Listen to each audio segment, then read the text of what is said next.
+1 കെമിസ്ട്രിയുടെ focus ഏരിയനെ base ചെയ്തുകൊണ്ടുള്ള രണ്ടാമത്തെ class ആണ് ഈ വീഡിയോ. ഇത് നമ്മൾ സ്ട്രക്ചർ ഓഫ് ആറ്റത്തിലെ ഫോക്കസ് ഏരിയ ടോപ്പിക്സ് ആണ് ഡിസ്കസ് ചെയ്യാൻ പോകുന്നത്. അപ്പോൾ ആദ്യം നമ്മൾ ഡിസ്കസ് ചെയ്യുന്നത് Rutherford nuclear model of atom ആണ്. ഇതാണ് ഫോക്കസ് ഏരിയയിലെ ആദ്യത്തെ ടോപ്പിക്.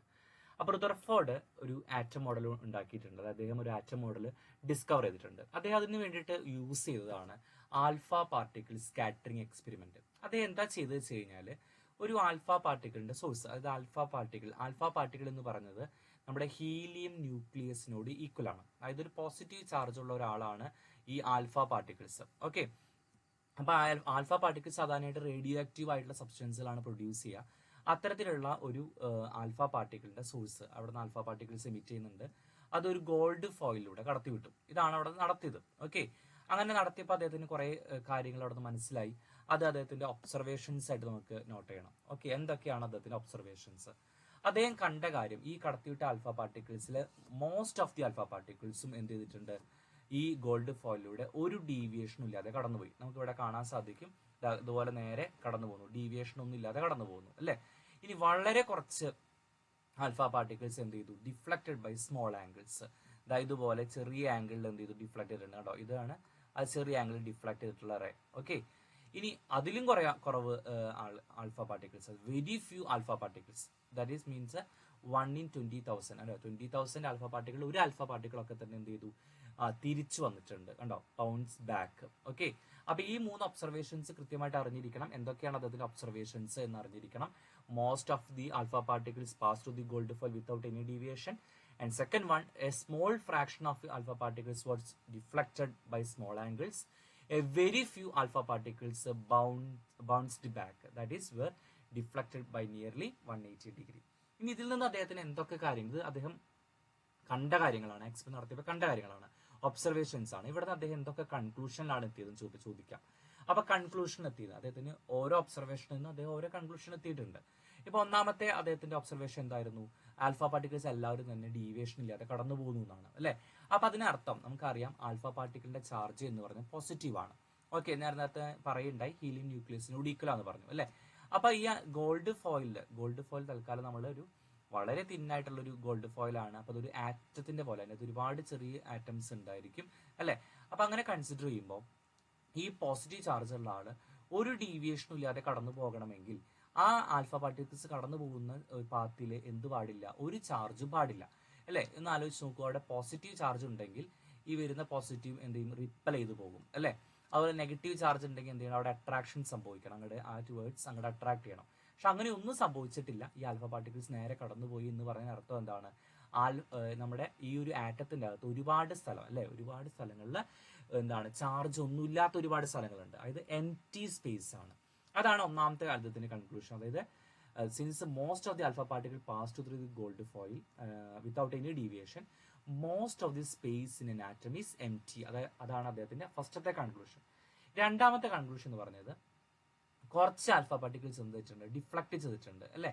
ആ ഡിഫ്ലക്ട് ചെയ്തത് എന്തുകൊണ്ടായിരിക്കും, ആ ഡിഫ്ലക്ട് ചെയ്യാൻ കാരണം എപ്പോഴാണ് ഈ പോസിറ്റീവ് ചാർജ് ഡിഫ്ലക്ട് ചെയ്യുക, ഒരു പോസിറ്റീവിന് അടുത്തേക്ക് എത്തുമ്പോഴാണ് അല്ലെ. ഒരു പോസിറ്റീവ് ചാർജ് ഒരു പോസിറ്റീവിന് അടുത്തേക്ക് എത്തുമ്പോഴാണ് എന്ത് ചെയ്യുന്നത്, അവിടെ ഡിഫ്ലക്ട് ചെയ്തു പോകുന്നത്, അല്ലെങ്കിൽ നമുക്ക് തിരിച്ചു വരുന്നത്.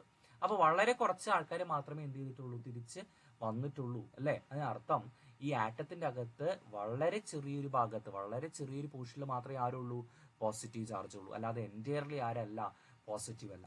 ഇതിന് തൊട്ട് മുമ്പ് ജെ തോംസൺ എന്ന് പറയുന്ന സയന്റിസ്റ്റ് പറഞ്ഞിരുന്നത് ആറ്റം എന്ന് പറഞ്ഞാൽ ഒരു പോസിറ്റീവ് ചാർജ് സ്ഫിയർ എന്നായിരുന്നു. പക്ഷെ അതല്ല എന്ന് പിന്നീട് മനസ്സിലായി. ആറ്റത്തിന്റെ അകത്ത് ഫുൾ എന്താണ്, പോസിറ്റീവ് ചാർജ് അല്ല, പകരം വളരെ ചെറിയൊരു പോർഷനിൽ മാത്രമേ പോസിറ്റീവ് ചാർജ് ഉള്ളൂ. അതുകൊണ്ടാണ് വളരെ കുറച്ച് ആൽഫ പാർട്ടിക്കിൾസ് മാത്രം എന്ത് ചെയ്യാൻ കാരണം, ഡീവിയേറ്റ് ചെയ്യാനുള്ള കാരണം. ഓക്കെ, അത് വളരെ ചെറുത്. Volume occupied by the nucleus is negligibly small compared to the total volume അല്ല. ഇതിനെ വെച്ച് നോക്കുമ്പോൾ വളരെ ചെറിയ പോർഷൻ ആണ്. അതുകൊണ്ടാണ് വളരെ കുറച്ച് ആൽഫ പാർട്ടിക്കിൾസ് ഡിഫ്ലക്ട് ചെയ്തത്. ഇനി മോസ്റ്റ് ഓഫ് സ്പേസ് എന്താണ്, എംപ്റ്റി ആണ്, അവിടെ ആരും ഇല്ല, ചാർജസ് ഒന്നുമില്ല. അതുകൊണ്ടാണ് അവർ ഡീവിയേഷൻ ഇല്ലാതെ പോയത്. അപ്പൊ ഇത്തരം കൺക്ലൂഷൻ നിന്നും അദ്ദേഹത്തിന്റെ ഒരു മോഡൽ, അപ്പോൾ നമ്മളോട് ചോദിക്കുകയാണ് പോസ്റ്റുലേറ്റ് ഓഫ് റുദർഫോർഡ് മോഡൽ എന്ന് ക്വസ്റ്റ്യൻ വരികയാണെങ്കിൽ ഇതാണ് എഴുതേണ്ടത്. പലപ്പോഴും പലരും തെറ്റിയിട്ട് ഒബ്സർവേഷൻസും കൺക്ലൂഷൻസും ഒക്കെ എഴുതാറുണ്ട്. പക്ഷെ പോസ്റ്റുലേറ്റ് എന്ന് എടുത്ത് ചോദിക്കുകയാണെങ്കിൽ നമ്മളോട് ഇതാണ് എഴുതേണ്ടത്. എന്താണ് അദ്ദേഹത്തിന്റെ പോസ്റ്റുലേറ്റുകൾ? All positive charge and most of the mass of the atom are concentrated in extremely small region called nucleus അല്ലെ. ആറ്റത്തിന്റെ ഒരു നടുഭാഗത്തായിട്ട് വളരെ ചെറിയ പോർഷനിലാണ് എല്ലാ പോസിറ്റീവ് ചാർജ് ഉള്ളത്. അതുപോലെ തന്നെ ആറ്റത്തിന്റെ എല്ലാ മാസും കോൺസെൻട്രേറ്റ് ചെയ്തിരിക്കുന്നത് എവിടെയാണ്? ആ ന്യൂക്ലിയസിലാണ്. ഓക്കെ, ഇനി അടുത്ത പറയുന്നത് വെച്ച് കഴിഞ്ഞാൽ electrons are revolving round the nucleus with very high speed in circular path called orbits. ഈ ന്യൂക്ലിയസിന് ചുറ്റും ഇലക്ട്രോൺസ് വളരെ സ്പീഡിൽ എന്ത് ചെയ്തുകൊണ്ടിരിക്കുകയാണ്, കറങ്ങിക്കൊണ്ടിരിക്കുകയാണ് എന്നാണ് അദ്ദേഹത്തിന്റെ ഒരു പോസ്റ്റുലേറ്റ് ആയിട്ട് പറയുന്നത്. പിന്നെ ഇവിടെ ന്യൂക്ലിയസിന് ചാർജ് പോസിറ്റീവ് ആണെന്നറിയാം. ഇവിടെ ഇലക്ട്രോൺസ് ഇങ്ങനെ സർക്കുലർ പാത്തിൽ കറങ്ങുകയാണ്. നമുക്ക് എല്ലാവർക്കും അറിയാം, ഏതൊരു വസ്തുവും സർക്കുലർ പാത്തിൽ കറങ്ങണമെങ്കിൽ അവിടെ ഒരു ഫോഴ്സ് വേണം, അല്ലേ? ഇപ്പം നമ്മൾ പഠിച്ചിട്ടുണ്ട്, നമ്മുടെ സണ്ണിന് ചുറ്റും നമ്മുടെ എർത്ത് റൊട്ടേറ്റ് ചെയ്യുന്നതിന് കാരണം അവിടെ ഗ്രാവിറ്റേഷൻ ഫോഴ്സ് ആണ്. അതുപോലെ തന്നെ ഇവിടെ ന്യൂക്ലിയസിന് ചുറ്റും ഈ ഇലക്ട്രോൺസ് കറങ്ങണമെങ്കിൽ അവിടെ ഒരു ഫോഴ്സ് വേണം. ആ ഫോഴ്സ് എന്ന് പറഞ്ഞാൽ എന്താണ്? ഈ പോസിറ്റീവ് ഈ നെഗറ്റീവ് ചാർജ് തമ്മിൽ ഇലക്ട്രോസ്റ്റാറ്റിക് ഫോഴ്സ് ഓഫ് അട്രാക്ഷൻ ആണ്. അപ്പോൾ ഇലക്ട്രോസ്റ്റാറ്റിക് ഫോഴ്സ് ഓഫ് അട്രാക്ഷൻ ആണ് ഈ ഇലക്ട്രോണുകളെയും ന്യൂക്ലിയസിനെയും അവിടെ പിടിച്ചു നിർത്തുന്നത്. Electrons and nucleus held together by electrostatic force of attraction. അപ്പോൾ ഈ 3 പോയിന്റുകളാണ് നമ്മൾ മോഡൽ ചോദിച്ചാലായിട്ട് നമുക്ക് എഴുതേണ്ടത്. ഓക്കെ, ഇനി റുദർഫോർഡ് മോഡലിന്റെ ഡ്രോബാക്സും ഇതുപോലെ എടുത്ത് ചോദിക്കലുണ്ട്. എന്താണ് ഡ്രോബാക്ക്?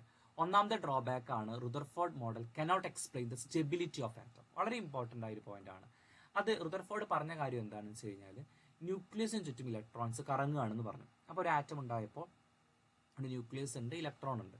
അപ്പോൾ ഇലക്ട്രോൺ കുറച്ച് എനർജി ഉണ്ട്. ഇലക്ട്രോൺ എനർജി ഉപയോഗിച്ച് കറങ്ങിക്കഴിഞ്ഞാൽ നിങ്ങൾ ആലോചിച്ച് നോക്കി, ഇലക്ട്രോൺ ഇങ്ങനെ കറങ്ങിക്കൊണ്ടിരിക്കുന്ന ഒരാൾക്ക് എനർജി എന്ത് ചെയ്യും? എനർജി കുറഞ്ഞു വരും. അങ്ങനെ എനർജി കുറഞ്ഞ് അവസാനം എന്ത് ചെയ്യും? ഈ ഇലക്ട്രോൺ എവിടെ വന്ന് വീഴണം? ന്യൂക്ലിയസ് വന്ന് വീഴുകയും ആ ആറ്റം തന്നെ ഇല്ലാണ്ടാവുകയും ചെയ്യും. പക്ഷെ അങ്ങനെ ഒരിക്കലും സംഭവിക്കുന്നില്ല. ആറ്റം എപ്പോഴും ഒരു എക്സിസ്റ്റ് ചെയ്യുന്നുണ്ട്, അല്ലെ? ആറ്റം ഒരു സ്റ്റേബിൾ ആണ്. അപ്പോൾ ഈ ഇലക്ട്രോൺ ഇങ്ങനെ കണ്ടിന്യൂസ് ആയിട്ട് കറങ്ങുമ്പോൾ എനർജിക്ക് ഒരു മാറ്റവും സംഭവിക്കുന്നില്ല യഥാർത്ഥത്തിൽ. പക്ഷെ ഈ ഒരു റുദർഫോർഡ് അതിനുള്ള എക്സ്പ്ലനേഷൻ ഒന്നും തന്നിട്ടില്ല. അപ്പോൾ ആറ്റം എന്തുകൊണ്ടാണ് ഇങ്ങനെ സ്റ്റേബിളായി നിൽക്കുന്നത് ഒരു എക്സ്പ്ലനേഷൻ ആർക്ക് പറയാൻ പറ്റിയില്ല? റുദർഫോർഡിന് പറയാൻ പറ്റിയില്ല. അതുപോലെ തന്നെ ഇലക്ട്രോണിക് സ്ട്രക്ചർ നമുക്ക് എല്ലാവർക്കും അറിയാം. ഇപ്പോൾ നമ്മുടെ ഒരു അറിവ് വെച്ച് നമുക്കറിയാം ഇലക്ട്രോൺസ് കറങ്ങുന്ന ഓരോ ഷെല്ലുകളുണ്ട്. കെ ഷെൽ, എൽ ഷെൽ, അല്ലേ? അവിടെ ഇലക്ട്രോണിക് കോൺഫിഗറേഷൻസ് 2, 8 ഇങ്ങനെയൊക്കെ എഴുതാൻ നമുക്ക് അറിയുന്നതാണ്, അല്ലേ? ഇത്തരത്തിലുള്ള ഇലക്ട്രോണിക് സ്ട്രക്ചർ ഒന്നും തന്നെ ആര് പറഞ്ഞിട്ടില്ല? റുദർഫോർഡ് പറഞ്ഞിട്ട്. നമ്മൾ അടുത്ത് പറയാൻ പോകുന്നതാണ് particle nature of electromagnetic radiations. അപ്പോൾ electromagnetic radiations means electric field, magnetic ഫീൽഡിലുള്ള റേഡിയേഷൻസ്. സാധാരണ എല്ലാ വേവുകളും നമുക്ക് ലൈറ്റ് ഒക്കെ ഇതിന് എക്സാമ്പിളാണ്. അത് എക്സ്പ്ലെയിൻ ചെയ്യാനായിട്ട് കുറച്ച് തിയറികളുണ്ട്. അതിൽ ഒന്നാമത്തെയാണ് planks quantum theory.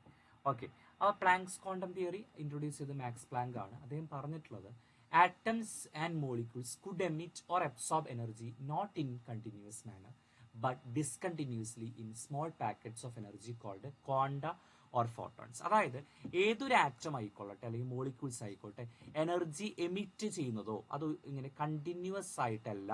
Okay, emit ചെയ്യുന്നതോ അല്ലെങ്കിൽ അബ്സോർബ് ചെയ്യുന്നതോ എങ്ങനെയല്ല, കണ്ടിന്യൂസ് മാനറിലല്ല. പകരം എന്താണ്? ഓരോ പാക്കറ്റ് ഓഫ് എനർജി ആയിട്ടാണ്. ഓക്കെ, ഈ ഓരോ പാക്കറ്റിനെയുമാണ് എന്ത് വിളിക്കുന്നത്? ക്വാണ്ട എന്ന് വിളിക്കുന്നത്. അല്ല എന്നുണ്ടെങ്കിൽ നമ്മൾ ഫോട്ടോൺ എന്ന് വിളിക്കുന്നത്. ഓക്കെ, അപ്പൊ ഇങ്ങനത്തെ ഓരോ പാക്കറ്റ്സ് ഓഫ് എനർജി ആയിട്ടാണ്. അത് ഡിസ്കണ്ടിന്യൂസ് ആയിട്ടാണ്. കണ്ടോ, ഇങ്ങനെ ഡിസ്കണ്ടിന്യൂസ് ആയിട്ടാണ് പോകുന്നത്. അല്ലാതെ ഇതുപോലെ എന്തല്ല, കണ്ടിന്യൂസ് ആയിട്ടല്ല പോകുന്നത് എന്ന് പറയുന്നത്. ഇനി ഒരു പാക്കറ്റ് അഥവാ ഒരു ക്വാണ്ടം എന്നാണ് പറയുന്നത്. ഒരു സിംഗുലർ പറയുമ്പോൾ ക്വാണ്ടം, അതിന് എനർജി എന്ന് പറഞ്ഞു കഴിഞ്ഞാൽ അതിന്റെ ഫ്രീക്വൻസിക്ക് പ്രപ്പോർഷണൽ ആണ്. Energy is proportional to frequency. അപ്പോൾ പ്രപ്പോർഷണാലിറ്റി കോൺസ്റ്റന്റ് ആയിട്ട് നമ്മൾ ഇടുന്നതാണ് എച്ച്. അപ്പം E is equal to H nu എന്ന് വരും. ഓക്കെ, ഫ്രീക്വൻസിയുടെ സിമ്പലാണ് ന്യൂ. അപ്പോൾ എച്ച് എന്ന് പറഞ്ഞാൽ പ്ലാങ്ക്സ് കോൺസ്റ്റന്റ് ആണ്. അതിന്റെ വാല്യൂ ആണ് 6.626 ഇൻറ്റു 10⁻⁻34 ജൂൾ സെക്കൻഡ്. ഇത് ഒരു ക്വാണ്ടത്തിന് എനർജിയാണ്. അങ്ങനെയാണെങ്കിൽ ടോട്ടൽ എനർജി എത്രയായിരിക്കും? നമുക്കറിയാം, ഇവിടെ മനസ്സിലാക്കേണ്ടത് ഒരു സിംഗിൾ ക്വാണ്ടത്തിന് എനർജിയാണ് എച്ച് ന്യൂ. അങ്ങനത്തെ എത്ര ക്വാണ്ടം ഉണ്ടോ അത്രയും എനർജി ഉണ്ടാവും, അല്ലേ? അപ്പോൾ ജനറലി ടോട്ടൽ എനർജി അവിടെ നിന്ന് എമിറ്റ് ചെയ്യുന്നതോ അല്ലെങ്കിൽ അബ്സോർബ് ചെയ്യുന്നതോ ടോട്ടൽ എനർജി എന്ന് പറഞ്ഞാൽ n ഇൻറ്റു എച്ച് ന്യൂ ആയിരിക്കും. n എന്ന് പറഞ്ഞു കഴിഞ്ഞാൽ നമ്പർ ഓഫ് ഫോട്ടോൺസ് അല്ലെങ്കിൽ നമ്പർ ഓഫ് ക്വാണ്ടം ആണ്. ഓക്കെ, നെക്സ്റ്റ് ടോപ്പിക് ആണ് ഫോട്ടോ ഇലക്ട്രിക് ഇഫക്റ്റ്.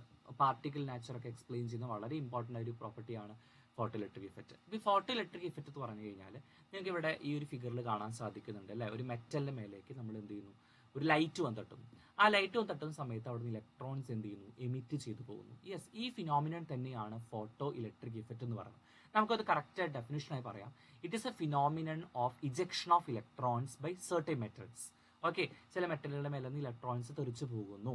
ഓക്കെ, അത് ഏതൊക്കെ മെറ്റലുകളാണ്? പൊട്ടാസ്യം, റുബീഡിയം, സീഷ്യം പോലുള്ള ചില മെറ്റലുകൾ സർഫസിൽ നിന്ന് ഇലക്ട്രോൺസ് തെറിച്ചു പോവുകയാണ്. എപ്പോഴാണ് തെറിച്ചു പോകുന്നത്? When A light of suitable frequency incident on them. അതിന്റെ സർഫസിലേക്ക് ആര് വരണം? നല്ല സ്യൂട്ടബിൾ ഫ്രീക്വൻസി ഉള്ള ലൈറ്റ് വന്ന് തട്ടണം. അല്ല, നിങ്ങൾ ആലോചിച്ച് നോക്കൂ, നമ്മുടെ ഒരു പൊട്ടാസ്യം അല്ലെങ്കിൽ വേറെ റുബീഡിയം ഒക്കെ വെച്ചിട്ട് ഒരു വെറുതെ ലൈറ്റ് കൊടുത്താൽ ഒരു പക്ഷേ ഇലക്ട്രോൺസ് തെറിച്ച് പോകണമെന്നില്ല. ആ വരുന്ന ലൈറ്റിന് എന്ത് ചെയ്യണം? ഇലക്ട്രോൺ തെറിപ്പിക്കാനുള്ളൊരു അത്രയും ഒരു പവർ ഉണ്ടാവണം, അല്ലെ? അത്രയും ഒരു ഫ്രീക്വൻസി അവിടെ വേണം. ഓക്കെ, അപ്പോൾ ഇത് ഒബ്സർവ് ചെയ്ത് സയന്റിസ്റ്റ് ഹേർട്സ് ആണ്. ഇനി ഇതിന്റെ പ്രോപ്പർട്ടീസ് അല്ലെങ്കിൽ അതിന്റെ ക്യാരക്ടറിസ്റ്റിക്സ് ഇമ്പോർട്ടന്റ് ആണ്. ഒത്തിരി തവണ എക്സാമിന് ചോദിച്ചിട്ടുണ്ട് ഇതിന്റെ ക്യാരക്ടറിസ്റ്റിക്സ്. ഫസ്റ്റ് പ്രോപ്പർട്ടി ഇതാണ് പറയുന്നത്: electrons are ejected from the metal surface as soon as the beam of light strikes the surface. അതായത് ലൈറ്റ് വന്ന് തട്ടി അപ്പോൾ തന്നെ, അല്ലേ, ലൈറ്റ് വന്ന് തട്ടി അപ്പോൾ തന്നെ ഇലക്ട്രോൺ തെറിച്ചു പോകും. അല്ലാതെ ലൈറ്റ് വന്ന് തട്ടി കുറച്ച് സമയം കഴിഞ്ഞിട്ടല്ല ഇലക്ട്രോൺസ് തെറിച്ചു പോകുന്നത്, അല്ലേ? There is no time lag. അവരിടയിൽ എന്തില്ല? ടൈം ലാഗ് ഇല്ല. ഇതിനിടയിൽ striking of light beam and ejection of electron, അവരിടയിൽ ഒരു ടൈം ലാഗ് ഉണ്ടാവില്ല. അത് ലൈറ്റ് തട്ടി അപ്പം തന്നെ ഇലക്ട്രോൺസ് എന്ത് ചെയ്യും? തെറിച്ചു പോകും. ഇനി അടുത്ത property: the number of electrons ejected is proportional to intensity or brightness of light. അതായത് ഇത് പൊതുവെ ഞാൻ ക്ലാസ്സിലൊക്കെ എടുക്കുന്ന സമയത്ത് പിള്ളേർക്ക് കാണിച്ചു കൊടുക്കില്ല. എങ്ങനെയാണെന്ന് വെച്ച് കഴിഞ്ഞാൽ ഡസ്റ്റർ, അല്ലേ, പണ്ട് കാലത്ത് നമ്മൾ ഉപയോഗിച്ച ഡസ്റ്ററിൽ നമ്മളിങ്ങനെ വല്ല വടി കൊണ്ടോ അല്ലെങ്കിൽ തട്ടുമ്പോൾ അവിടെ നിന്ന് ചോക്കുപൊടി ഇങ്ങനെ തെറിച്ചു പോകുന്നത് കാണാൻ പറ്റും. അപ്പോൾ ആ ഇന്റൻസിറ്റി കൂടുന്തോറും അവിടെ നിന്ന് തെറിച്ചു പോകുന്ന ചോക്കുപൊടിയുടെ എണ്ണവും കൂടും. അതുപോലെ തന്നെ വന്ന് തട്ടുന്ന ലൈറ്റിന്റെ ആ ഒരു ഇന്റൻസിറ്റി കൂടുന്തോറും ഇലക്ട്രോൺസിന്റെ എണ്ണം എന്ത് ചെയ്യും? അവിടെ തെറിച്ച ഇലക്ട്രോണിന്റെ എണ്ണം തീർച്ചയായിട്ടും കൂടും, അല്ലേ? അപ്പോൾ അതാണ് പറയുന്നത് number of electrons ejected or is proportional to intensity. വളരെ ഇമ്പോർട്ടന്റ് ആണ് ഈ വാക്ക്, ഇന്റൻസിറ്റി ഓർ ബ്രൈറ്റ്നസ്. നമുക്ക് പലപ്പോഴും ഫില്ലിംഗ് ദ ബ്ലാങ്ക്സ് ഒക്കെ ആയിട്ട് വരലുണ്ട്. ഇനി ഇലക്ട്രോൺ തെറിച്ചു പോകാനായിട്ട്, അവിടുത്തെ ഇലക്ട്രോണെ തെറിപ്പിക്കാനായിട്ട് ഒരു മിനിമം ഫ്രീക്വൻസി ആവശ്യമാണ്. For each metal there is a minimum frequency known as threshold frequency below which photoelectric effect is not observed. നേരത്തെ പറയുണ്ടായി, ഒരു മിനിമം, ഈ വരുന്ന ലൈറ്റിന് ഒരു മിനിമം ഫ്രീക്വൻസി ഉണ്ടെങ്കിലേ ഇലക്ട്രോൺ തെറിപ്പിക്കാൻ പറ്റുള്ളൂ. ആ മിനിമം ഫ്രീക്വൻസിയാണ് ത്രഷോൾഡ് ഫ്രീക്വൻസി അഥവാ µ0 എന്ന് പറയുന്നത്. ഓക്കെ, ആ ഒരു ഫ്രീക്വൻസിക്ക് താഴെയാണെങ്കിൽ ഫോട്ടോ ഇലക്ട്രിക് ഇഫക്റ്റ് നമുക്ക് കാണാനായിട്ട് സാധിക്കില്ല എന്നുള്ളതും കൂടെ അറിഞ്ഞിരിക്കണം. ഓക്കെ, അടുത്ത പോയിന്റ് ആണ്: the kinetic energy of ejected electron is directly proportional to frequency. അപ്പൊ കൈനറ്റിക് എനർജി ഫ്രീക്വൻസിക്കാണ് proportional. Then number of electrons ഇന്റൻസിറ്റിക്കാണ് പ്രപ്പോർഷണൽ. അത് വളരെ കൃത്യമായിട്ട് ആ ഡിഫറൻസ് മനസ്സിലാവണം. ദെൻ കൈനറ്റിക് എനർജിയുടെ ഇക്വേഷൻ ആണ് hν മൈനസ് hν0. അതായത് ഇപ്പൊ ഒരു എക്സാമ്പിൾ പറയുകയാണെങ്കിൽ ഇവിടുന്ന് ഇലക്ട്രോണിനെ തെറിപ്പിക്കാൻ മിനിമം വേണ്ട ഫ്രീക്വൻസി വേണ്ട മിനിമം ഫ്രീക്വൻസി വിളിക്കുന്ന ഒരു ത്രഷോൾഡ് ഫ്രീക്വൻസി എന്നാണ്. അപ്പോൾ അതിന് കറസ്പോണ്ടിങ് ആയിട്ടൊരു എനർജി ഉണ്ടായിരിക്കും, അല്ലേ? ആ എനർജി കാണാൻ എന്ത് ചെയ്താൽ മതി? h കൊണ്ട് മൾട്ടിപ്ലൈ ചെയ്താൽ മതി. അതിനെയാണ് നമ്മൾ വർക്ക് ഫംഗ്ഷൻ എന്ന് വിളിക്കുന്നത്. നോർമലി അതിനെ വിളിക്കുന്ന ഒരു വർക്ക് ഫംഗ്ഷൻ എന്നാണ്, ഫൈ എന്നാണ് നമ്മൾ റെപ്രസെന്റ് ചെയ്യുന്നത്. അപ്പോൾ ഇലക്ട്രോണെ തെറിപ്പിക്കാനായിട്ട് വേണ്ട മിനിമം എനർജി എന്താണ്? അത് വർക്ക് ഫംഗ്ഷൻ ആണ്. എത്രയാണ് അതിന്റെ വാല്യൂ? hν0 ആണ്. അപ്പോൾ വരുന്ന ലൈറ്റിന് hν എനർജി ഉണ്ടെന്ന് വിചാരിക്കാം. hν എനർജി ഉണ്ട്. ആ വരുന്ന എനർജിയിൽ നിന്നും hν0 എനർജി ഉപയോഗിച്ചിട്ട് എന്ത് ചെയ്യും? ഇലക്ട്രോൺ അവിടെ നിന്ന് അവർ തെറിപ്പിക്കാൻ, ഇലക്ട്രോൺ അവിടെ നിന്ന് ഇളക്കി മാറ്റാൻ ആവശ്യമുണ്ട്. ബാക്കിയുള്ള എനർജി ഉപയോഗിച്ചിട്ടാണ് ഇലക്ട്രോൺസ് ഇവിടെ നിന്ന് തെറിച്ചു പോകുന്നത്, അല്ലേ? അപ്പോൾ ഇലക്ട്രോൺ മൂവ് ചെയ്യാൻ ഒരു എനർജി വേണം. മൂവ് ചെയ്യാൻ വേണ്ട എനർജി നമ്മൾ വിളിക്കുന്ന പേരെന്തായിരുന്നു? നമ്മളെപ്പോഴും മൂവ് ചെയ്യാൻ വേണ്ട എനർജി വിളിക്കുന്ന പേരെന്താ? കൈനറ്റിക് എനർജി എന്നാണ്. ഓക്കെ, അപ്പോൾ വരുന്ന എനർജി എത്രയാണ്? hν ആണ്. അതിൽ hν0 എന്ത് ചെയ്യും? ഇലക്ട്രോൺ അവിടെ നിന്ന് ഇളക്കി മാറ്റാൻ, അല്ലേ, തെറിപ്പിക്കാൻ ഉപയോഗിക്കും. ദാറ്റ് ഈസ് വർക്ക് ഫംഗ്ഷൻ ആയിട്ട് വരും.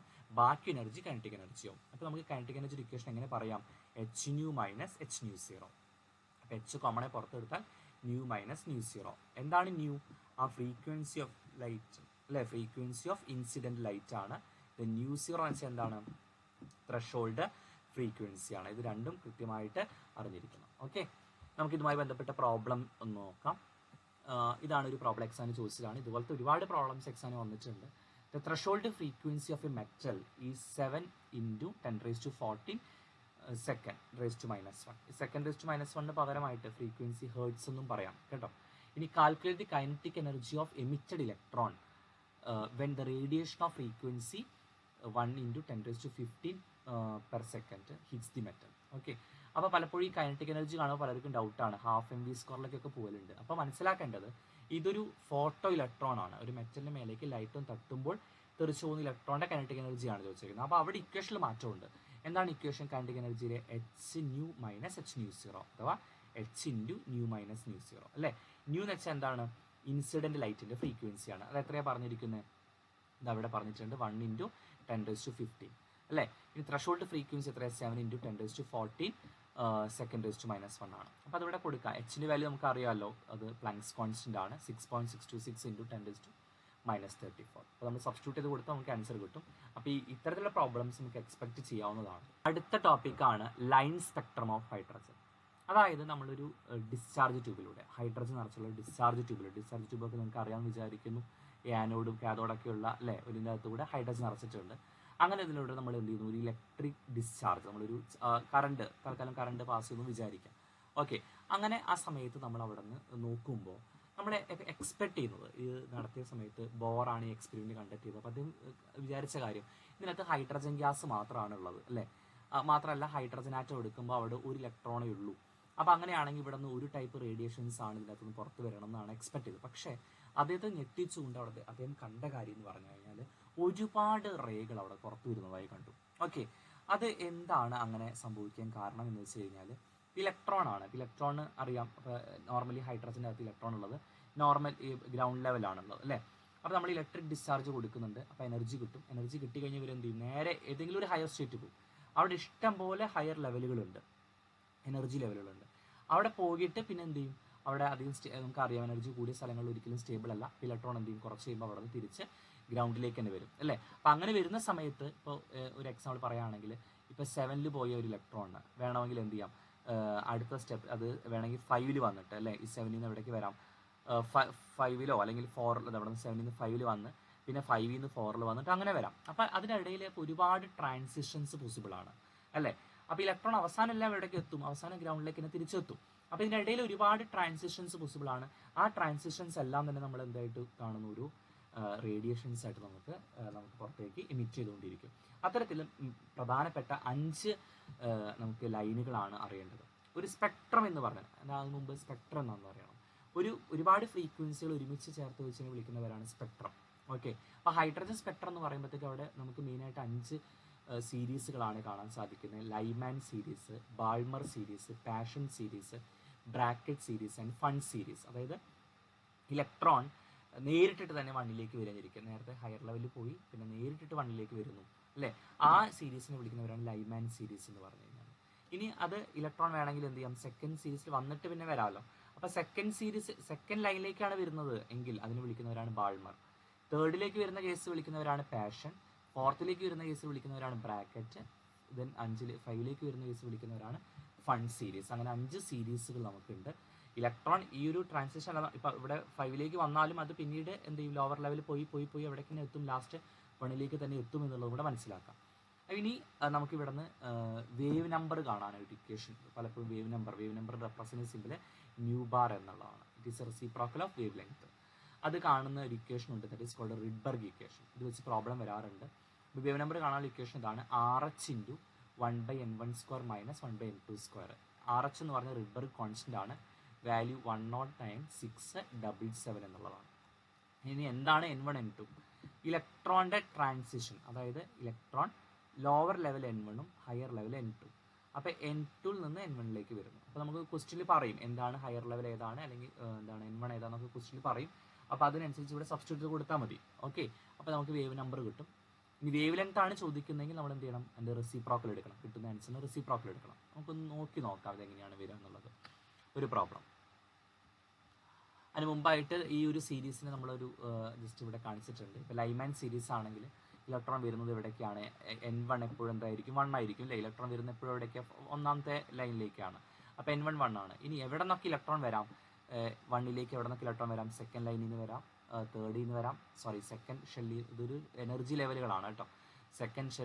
Second energy level, third energy level, അങ്ങനെ ഓരോ അല്ലേ. അപ്പോൾ n2 എന്ന് പറഞ്ഞാൽ 2, 3 ഒക്കെ വരാം. ഇനി അത് ആ ഒരു ഇതിൻ്റെ പ്രത്യേകത എന്ന് പറഞ്ഞു കഴിഞ്ഞാൽ അവിടെ നിങ്ങൾക്ക് തന്നെ കാണാൻ സാധിക്കും എനർജി ഒരുപാടുണ്ട്. ഈ ലെവലിൽ നിന്ന്, ഈ ഹയർ ലെവലിൽ നിന്ന് ഈ ലോവർ ലെവലിലേക്ക് വരുന്ന സമയത്ത് അത്രയും എനർജി എന്ത് ചെയ്യും, അത് പുറത്തേക്ക് എമിറ്റ് ചെയ്യും.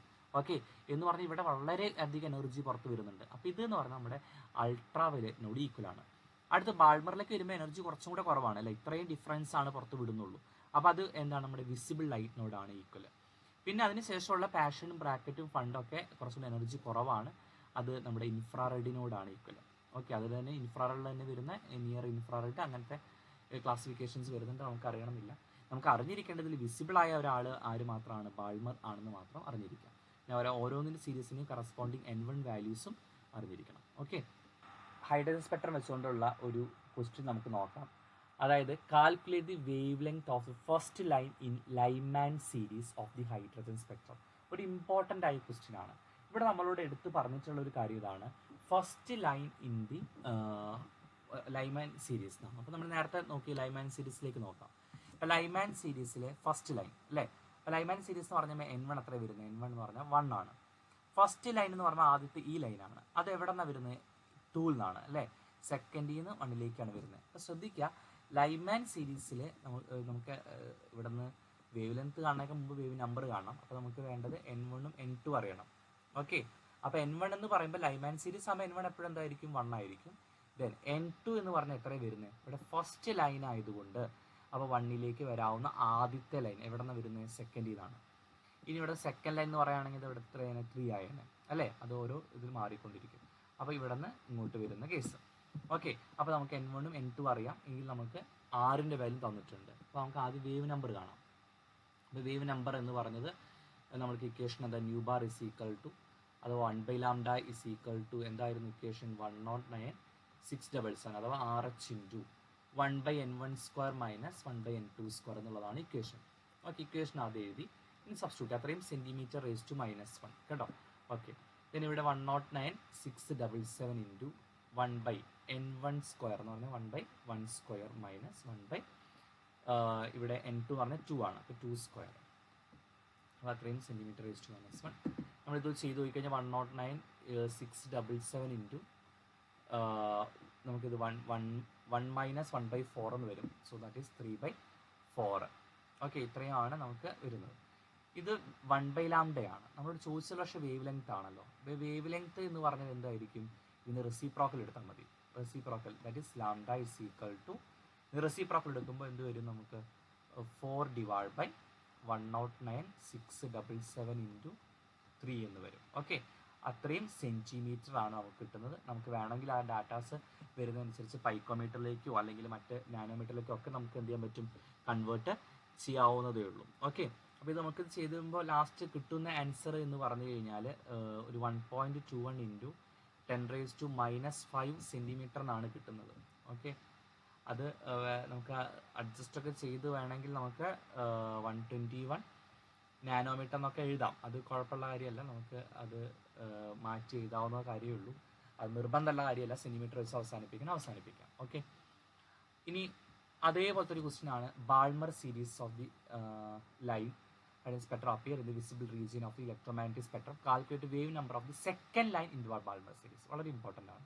അപ്പോൾ നമുക്കറിയാം ബാൾമർ സീരീസ് എന്ന് പറയുമ്പോൾ നമ്മൾ ആ ഒരു ഫിഗറിലേക്ക് തന്നെ ഒന്ന് നോക്കാം. ബാൾമർ സീരീസ് എന്ന് പറയുമ്പോൾ നമുക്കറിയാം N1 എന്ന് പറഞ്ഞാൽ N1 എന്ന് പറഞ്ഞാൽ 2 ആണ് അല്ലേ.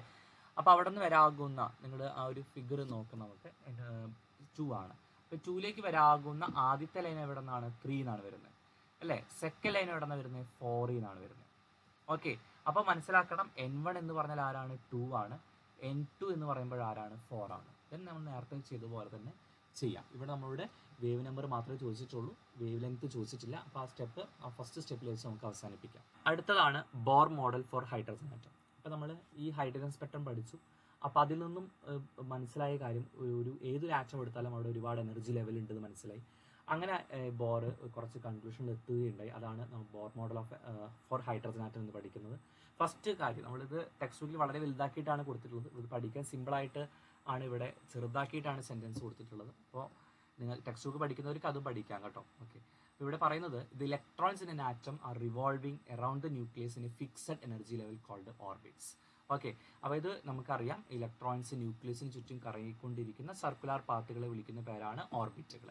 അവയ്ക്ക് നമ്മൾ പേരുകൾ കൊടുത്തിട്ടുണ്ട്. The named as K, L, M, N അങ്ങനെ നെയിം കൊടുക്കാം, അല്ലെങ്കിൽ നമ്പേർഡ് ആസ് 1, 2, 3, 4 അങ്ങനെ നമുക്ക് നമ്പറിങ് കൊടുക്കാം.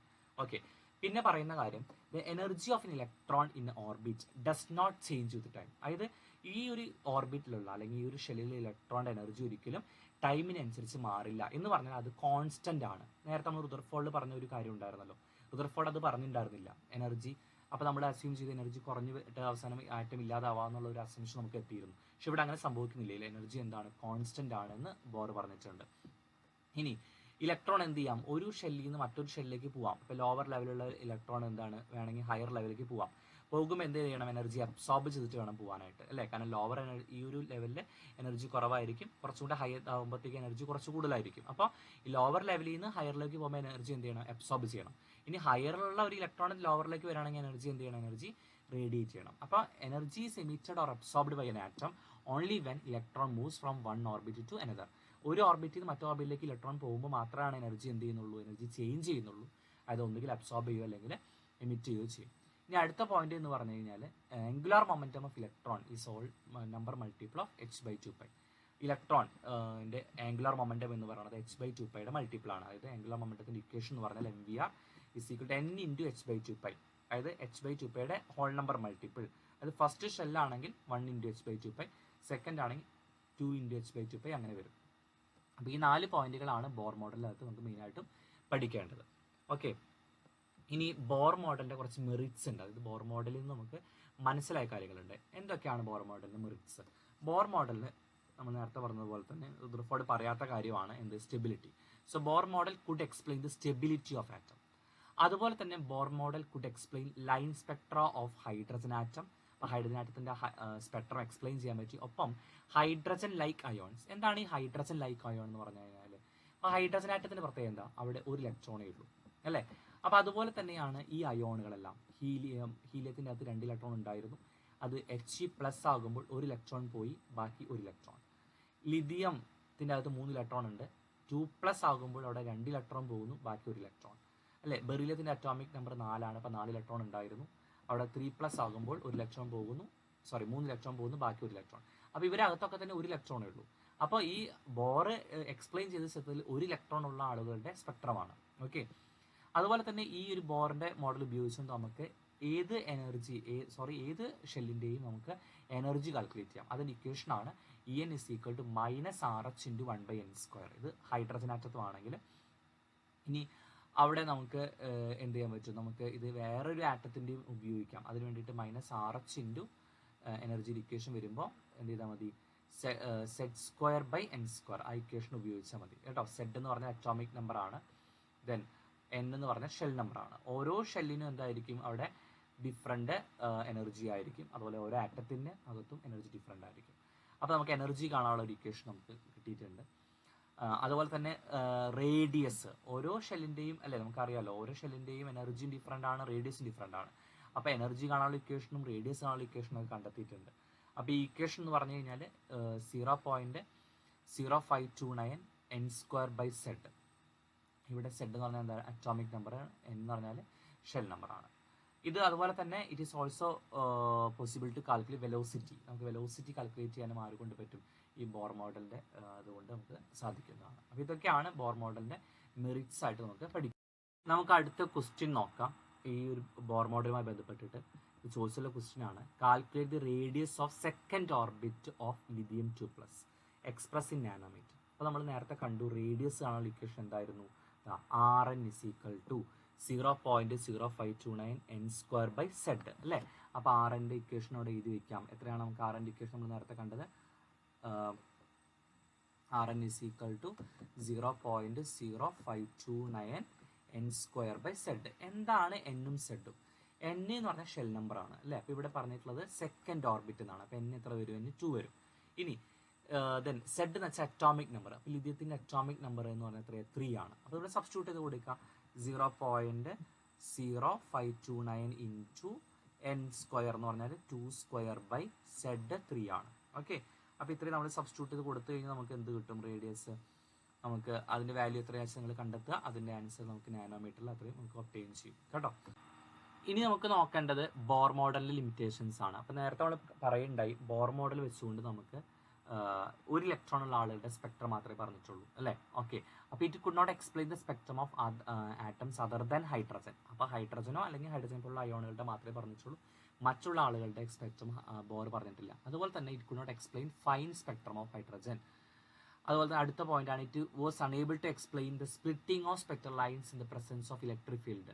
അതായത് ഇലക്ട്രിക് ഫീൽഡ് വയ്ക്കുമ്പോൾ ഈ ഒരു പറയുന്ന സ്പെക്ട്രൽ ലൈൻസ് ഇലക്ട്രിക് ഫീൽഡ് എന്ന് വെച്ചാൽ പോസിറ്റീവ് ചാർജ് നെഗറ്റീവ് ചാർജ് വെക്കുന്ന സമയത്ത് ആ സ്പെക്ട്രൽ ലൈൻസ് എന്ത് ചെയ്യും, സ്പ്ലിറ്റ് ചെയ്യും. ഓക്കെ, ആ ഒരു സ്പ്ലിറ്റിങ് അത് അതിനെ വിളിക്കുന്ന പേരാണ് സ്റ്റാർക്ക് ഇഫക്റ്റ്. അത് ആരും എക്സ്പ്ലെയിൻ ചെയ്യില്ല, ബോർ എക്സ്പ്ലെയിൻ ചെയ്തിട്ടില്ല. അതുപോലെ തന്നെ മാഗ്നറ്റിക് ഫീൽഡ് വെച്ചാൽ ഇപ്പോൾ നോർത്തും സൗത്ത് വെച്ചാൽ ഇതുപോലെ എന്ത് ചെയ്യും, ചെറുതായിട്ട് സ്പ്ലിറ്റ് ആവും. അതും ആ ഈ സ്പ്ലിറ്റിങ്ങിന് വിളിക്കുന്ന ഒരു സീമാൻ ഇഫക്റ്റ് എന്നാണ്. അതും ബോർ പറഞ്ഞിട്ടില്ല. ഓക്കെ, അതുപോലെ തന്നെ it could not explain the ability of an atom to form molecules by chemical bonds. അപ്പോൾ ആറ്റംസ് എന്തിനാണ് കെമിക്കൽ റിയാക്ഷനിൽ പങ്കെടുക്കുന്നത് നമുക്കറിയാം. അത് ഒക്ടറ്റ് കംപ്ലീറ്റ് ചെയ്യാനും അല്ലെങ്കിൽ സ്റ്റെബിലിറ്റിക്കൊക്കെ വേണ്ടിയിട്ടാണ്. അതൊന്നും തന്നെ ആരും എക്സ്പ്ലെയിൻ ചെയ്തില്ല, ബോർ എക്സ്പ്ലെയിൻ ചെയ്തിട്ടില്ല. അതുപോലെ തന്നെ ഇത് ഇമ്പോർട്ടൻ്റ് ആയ ഒരു പോയിന്റ് ആണ്, ഇറ്റ് കുഡ് നോട്ട് എക്സ്പ്ലെയിൻ അല്ലെങ്കിൽ it not consider the wave character of matter. അപ്പോൾ ഇവിടെ പാർട്ടിക്കൽ ക്യാരക്ടർ അല്ലെ, പാർട്ടിക്കൽ നാച്ചർ മാത്രമേ പറഞ്ഞിട്ടുള്ളൂ, വേവ് നാച്ചർ പറഞ്ഞിട്ടില്ല. അതുപോലെ തന്നെ ഹെയ്സൻബർഗ് അൺസർട്ടിനിറ്റി പ്രിൻസിപ്പിൾ, ഈ രണ്ട് കാര്യങ്ങളും ബോർ എക്സ്പ്ലെയിൻ ചെയ്യില്ല. അപ്പോൾ ബോർ എക്സ്പ്ലെയിൻ ചെയ്യാത്ത ഒരുപാട് കാര്യങ്ങളുണ്ട്. അത് എന്താണ്, ഫൈൻ സ്പെക്ട്രം പറഞ്ഞിട്ടില്ല. അതുപോലെ തന്നെ spectrum of atoms other than hydrogen. You could not explain the splitting of spectral lines in the presence of electric field, that is Stark effect and Zeeman effect. അതുപോലെ തന്നെ you could not explain the why atoms take part in chemical reaction അല്ലേ, അത് explain ചെയ്തിട്ടില്ല. അതുപോലെ തന്നെ it did not consider the wave character of matter and Heisenberg uncertainty principle. ഇത്രയും കാര്യങ്ങൾ bore പറഞ്ഞിട്ടില്ല. അപ്പോൾ നമ്മൾ ഇനി അതിനെക്കുറിച്ചാണ് നോക്കാനായി പോകുന്നത്. അപ്പോൾ അതിൽ ആദ്യത്തേതാണ് ഡ്യുവൽ ബിഹേവിയർ ഓഫ് മാറ്റർ. അപ്പോൾ ബോർ പറയാത്തൊരു കാര്യമുണ്ട്, എന്താണ്, വേവ് നാച്ചർ പറഞ്ഞിട്ടില്ല അല്ലേ. പക്ഷേ പാർട്ടിക്കൽ നാച്ചറൊക്കെ മുമ്പ് പ്ലാങ്ക്സ് ഒക്കെ കണ്ടെത്തിയിട്ടുണ്ട്, ഹേർട്സ് ഒക്കെ കണ്ടെത്തിയ കാര്യങ്ങളാണ്. അപ്പോൾ നമുക്ക് മനസ്സിലായ ഒരു കാര്യം, ഡി ബ്രോഗ്ലി കണ്ടെത്തിയ ഒരു കാര്യം, മാറ്ററിന് രണ്ട് തരം ബിഹേവിയർ ഉണ്ട്. എന്താണ്, പാർട്ടിക്കിൾ ബിഹേവിയർ ഉണ്ട്, അതുപോലെ തന്നെ വേവ് ബിഹേവിയർ ഉണ്ട്. രണ്ട് സ്വഭാവമുണ്ട് അല്ലേ. അപ്പോൾ അതാണ് ഡ്യുവൽ ബിഹേവിയർ എന്ന് പറയുന്നത്. അപ്പോൾ മാറ്ററിന് എന്തുണ്ട്, രണ്ട് തരം സ്വഭാവമുണ്ട്, പാർട്ടിക്കിൾ നാച്ചർ ഉണ്ട്, വേവ് നാച്ചർ ഉണ്ട്. ഇത് കണക്ട് ചെയ്യാൻ ഒരു ഇക്വേഷൻ ഉണ്ട്, that is called lambda is equal to H by M V അല്ലെങ്കിൽ H by P. Lambda means ഉദ്ദേശിക്കുന്ന വേവ് ലെങ്ത് ആണ്, H Planck's constant, P momentum. Okay, ആ മൊമെന്റത്തിന്റെ ഇക്വേഷൻ നമുക്ക് എല്ലാവർക്കും അറിയാം, മാസിന്റെ വെലോസിറ്റി ആണെന്നറിയാം. സോ അത് ഉപയോഗിച്ചുകൊണ്ട് lambda is equal to H by M V എന്ന് പറഞ്ഞൊരു ഇക്വേഷൻ ഉണ്ട്. ഇത് നമുക്ക് വളരെ ഇമ്പോർട്ടൻ്റ് ആണ്, നമുക്ക് ഇത് വെച്ച് പ്രോബ്ലംസ് വരാറുണ്ട്. നമുക്ക് ഡി ബ്രോഗ്ലി കൺസെപ്റ്റ് വെച്ചൊരു പ്രോബ്ലം നോക്കാം. A photon has A wave length of 3.5 Armstrong, calculate it's mass. Okay, നമുക്ക് തന്നിട്ടുള്ള കാര്യങ്ങൾ എന്തൊക്കെയാണ്, അതിൻ്റെ എച്ചിൻ്റെ വാല്യൂ അല്ലേ, പ്ലാങ്ക്സ് കോൺസ്റ്റന്റ് വാല്യൂ തന്നിട്ടുണ്ട്. അതുപോലെ തന്നെ നമുക്ക് വെലോസിറ്റി ഓഫ് ലൈറ്റ്, അപ്പോൾ ഫോട്ടോൺ എന്ന് പറഞ്ഞാൽ ലൈറ്റ് ആണ്, അതാണ് അവിടെ തന്നിട്ടുള്ളത്. അപ്പോൾ നമുക്ക് വേവ് ലെങ്ത് തന്നിട്ടുണ്ട്, മാസ് വെച്ചിരിക്കുകയാണ്. അപ്പോൾ വേവ് ലെങ്ത്തും മാസും കണക്ട് ചെയ്യുന്നു, നിങ്ങൾ അങ്ങനെ ആലോചിച്ചാൽ മതി.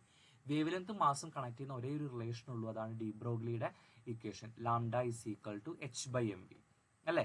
അപ്പോൾ നമുക്ക് ഇവിടെ നിന്ന് മാസ് ആണ് കാണേണ്ടത്. അപ്പോൾ നമ്മളിത് ക്രോസ് ചെയ്ത് കഴിഞ്ഞാൽ M is equal to H by lambda into V എന്ന് വരും. തന്നുള്ള ഡാറ്റാസ് എല്ലാം നോക്കാം. എച്ചിൻ്റെ വാല്യൂ 6.626 ഇൻറ്റു 10⁻⁻34 ഉണ്ട്. Then velocity is given 3 into 10⁸ metre per second ആണ്. ദെൻ ലാംഡ തന്നിട്ടുള്ളത് 3.5 ആംസ്ട്രോങ് ആണ്. അപ്പോൾ ആംസ്ട്രോങ് എന്ന് പറഞ്ഞു കഴിഞ്ഞാൽ നമ്മൾ മീറ്ററിലോട്ട് കൺവേർട്ട് ചെയ്യണം. അപ്പോൾ ആംസ്ട്രോങ് എന്ന് പറയുമ്പോൾ ഇൻറ്റു 10⁻⁻10 ആണ്. അപ്പോൾ ഇത്രയും കാര്യങ്ങൾ ഇവിടെ സബ്സ്റ്റിറ്റ്യൂട്ട് ചെയ്ത് കൊടുക്കുക. എച്ചിൻ്റെ വാല്യൂ, അത് ലാംഡയുടെ വാല്യൂ, വിയുടെ വാല്യൂ ഒക്കെ സബ്സ്റ്റിറ്റ്യൂട്ട് ചെയ്ത് കൊടുത്താൽ മതി. എന്നിട്ട് നമുക്ക് കാൽക്കുലേറ്റർ യൂസ് ചെയ്തിട്ട് ചെയ്യാവുന്ന കാര്യമേ ഉള്ളൂ. അപ്പോൾ ഞാൻ എല്ലാ സ്റ്റെപ്പും ചെയ്യാത്തതിന് കാരണം നമുക്ക് വീഡിയോ ലെങ്ത് കൂടുമ്പോൾ പലർക്കും അത് കാണണമെന്നില്ല, അതുകൊണ്ട് കേട്ടോ. അപ്പോൾ ഇതിന് ലാസ്റ്റ് ഇതിൻ്റെ വാല്യൂ വരുന്ന നമുക്ക് ഇതിന് സബ്സ്റ്റിറ്റ്യൂട്ട് കൊടുത്ത് കിട്ടുന്ന ആൻസർ 6.31 ഇൻറ്റു 10⁻⁻33 കിലോഗ്രാം എന്ന് വരും. ഓക്കെ, അത് ഡയറക്റ്റ് സബ്സ്റ്റിറ്റ്യൂഷൻ ആണ് ഈ പ്രോബ്ലം. അടുത്ത ക്വസ്റ്റ്യൻ നോക്കുകയാണെങ്കിൽ ദ സെയിം ടൈപ്പ് ആണ്. A photon has a mass. അപ്പോൾ ഇവിടെ മാസ് വന്നിട്ടുണ്ട് 8.6 ഇൻറ്റു 10⁻⁻30 കിലോഗ്രാം അല്ലേ. കാൽക്കുലേറ്റ് വേവ് ലെങ്ത് ആണ് കാണേണ്ടത്. അപ്പോൾ മാസും വേവ് ലെങ്ത്തും തമ്മിലുള്ള ബന്ധം ഏതാണ്, lambda is equal to H by M V. Okay, അപ്പോൾ എച്ച് തന്നിട്ടുണ്ട്, എച്ച് എത്രയാണ്, 6.626 ഇൻറ്റു 10⁻⁻34 അല്ലേ. M is given 8.6 into 10⁻⁻30. പക്ഷേ ഈ ക്വസ്റ്റ്യനിൽ നമുക്ക് വെലോസിറ്റി തന്നിട്ടില്ല. അപ്പോഴാണ് മനസ്സിലാക്കേണ്ടത് ഇവിടുന്ന് ഫോട്ടോൺ എന്ന് പറയുന്ന വാക്ക് ശ്രദ്ധിക്കാം. ഫോട്ടോൺ എന്ന് പറഞ്ഞാൽ ലൈറ്റ് ആണ്. അപ്പോൾ ലൈറ്റിൻ്റെ വെലോസിറ്റി നമുക്ക് ബൈഹാർട്ട് അറിഞ്ഞിരിക്കണം. അത് 3 ഇൻറ്റു 10⁸8 മീറ്റർ പെർ സെക്കൻഡ്. അപ്പോൾ ചിലപ്പോൾ ക്വസ്റ്റ്യൻ തരണമെന്നില്ല. ഓക്കെ, അപ്പോൾ 3 ഇൻറ്റു 10⁸8 മീറ്റർ പെർ സെക്കൻഡ് അത് സബ്സ്റ്റിറ്റ്യൂട്ട് കൊടുത്ത് നമുക്ക് ആര് കിട്ടുന്നതിൻ്റെ വേവ് ലെങ്ത് നമുക്ക് ഒബ്റ്റെയിൻ ചെയ്യും. ഓക്കെ, വേവ് ലെങ്ത് കിട്ടുന്നത് നമുക്ക് എന്തിലായിരിക്കും, ഇവിടെ കിട്ടുന്നത് മീറ്ററിലായിരിക്കും എന്നുള്ളത് ഇവിടെ അറിഞ്ഞിരിക്കാം. ഇനി അതേപോലെ തന്നെ ഒരു ക്വസ്റ്റ്യൻ ആണ്. Calculate D Broglie wave length associate with electron. അപ്പോൾ ഇതൊന്ന് നോക്കി വെക്കുകയാണെങ്കിൽ ലാംഡ കാണാനാണ് ക്വസ്റ്റ്യൻ, വേവ് ലെങ്ത് കാണാനാണ് ക്വസ്റ്റ്യൻ, വെലോസിറ്റി മാത്രമേ തന്നിട്ടുള്ളൂ. ഓക്കെ, വെലോസിറ്റി 1.6 × 10⁶ m/s തന്നിട്ടുണ്ട്. നമുക്ക് മാസ് വന്നിട്ടില്ല. അപ്പോൾ ഒരു കാര്യം അറിയണം, ഇലക്ട്രോൺ എന്നാണ് പറഞ്ഞിരിക്കുന്നത്. ഇലക്ട്രോണിന്റെ മാസ് നമുക്ക് ഇതുപോലെ ബൈ ഹാർട്ട് അറിഞ്ഞിരിക്കേണ്ടതാണ്. എത്രയാണ് ഇലക്ട്രോണിന്റെ മാസ്? 9.1 × 10⁻⁻31 കിലോഗ്രാം. ഓക്കെ, ഇനി നമുക്ക് സബ്സ്റ്റിറ്റ്യൂട്ട് ചെയ്യാലോ. ലാംഡ =h/mv ആണ്. അപ്പോൾ എച്ച് എന്ന് പറഞ്ഞാൽ എത്രയാണ് നമുക്ക് അറിയാലോ, 6.626 × 10⁻34 അതാണ് എച്ചിന്റെ വാല്യൂ. ദെൻ എം എന്ന് പറഞ്ഞാൽ എത്ര വരുന്നത്? 9.1 × 10⁻31 ആണ്. Into velocity 1.6 × 10⁶. ഓക്കെ, അപ്പോൾ കാൽക്കുലേറ്റർ നമ്മൾ ടൈപ്പ് ചെയ്യുമ്പോൾ എപ്പോഴും ശ്രദ്ധിക്കുക, മേലത്ത് ഒരു ബ്രാക്കറ്റ് ഇടണം, ഡിവൈഡ് ബൈ താഴത്തൊരു ബ്രാക്കറ്റ് ഇടണം. അങ്ങനെ ബ്രാക്കറ്റ് ഇട്ടില്ലെങ്കിൽ നമുക്ക് കിട്ടുന്ന ആൻസർ തെറ്റായിരിക്കും എന്നുള്ളതും കൂടെ ആലോചിക്കണം. പലപ്പോഴും അത് പലർക്കും തെറ്റി കാണലുണ്ട്. ഓക്കെ, അപ്പോൾ അത് ഇമ്പോർട്ടൻ്റ് ആയിട്ട് തന്നെ ശ്രദ്ധിക്കേണ്ട ഒരു കാര്യമാണ്. അടുത്ത ടോപ്പിക്കാണ് ഹെയ്സൻബർഗ് അൺസർട്ടിനിറ്റി പ്രിൻസിപ്പിൾ. വളരെ ഇമ്പോർട്ടൻ്റ് ആയ ടോപ്പിക്കാണ്. അത് ഇങ്ങനെയാണ് പറയുന്നത്: it is impossible to determine simultaneously the exact position and exact momentum of a moving microscopic particle like electron. ഇതിനകത്ത് ഓരോ വാക്കും വളരെ വളരെ ഇമ്പോർട്ടൻ്റ് ആണ്. കാരണം ഇത് ഏതിലൊന്ന് തെറ്റിപ്പോയി കഴിഞ്ഞാൽ ആ ഒരു മീനിങ് തന്നെ തെറ്റും, ആ ഒരു ലോ തന്നെ തെറ്റും. ഓക്കെ, ആ ഒരു പ്രിൻസിപ്പിൾ തന്നെ തെറ്റും.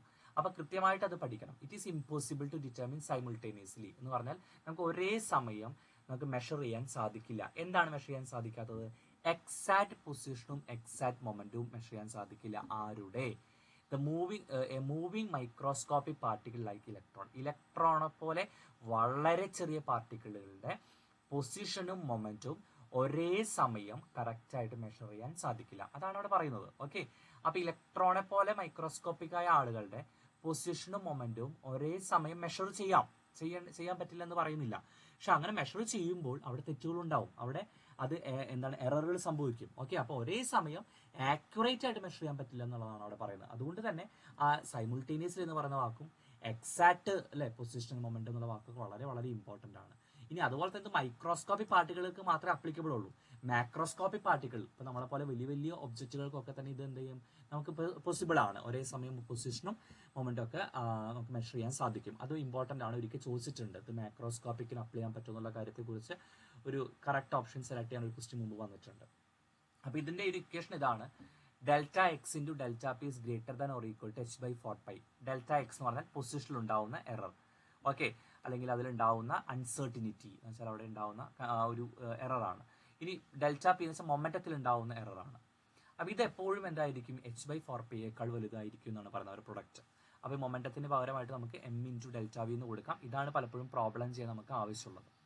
ഇനി എന്താണ് ഹെയ്സൻബർഗ് അൺസർട്ടിനിറ്റി പ്രിൻസിപ്പിളിന്റെ അല്ലെങ്കിൽ അതിന്റെ ഒരു ഇമ്പോർട്ടൻസ് എന്താണ്? അപ്പൊ ഹെയ്സൻബർഗ് പറഞ്ഞ കാര്യം നമുക്ക് എന്ത് ചെയ്യാൻ പറ്റത്തില്ല, എക്സാക്ട് പൊസിഷനും മൊമെന്റും നമുക്ക് ഇലക്ട്രോണെ കാണാൻ സാധിക്കില്ല എന്നാണ് പറഞ്ഞിരിക്കുന്നത് അല്ലെ.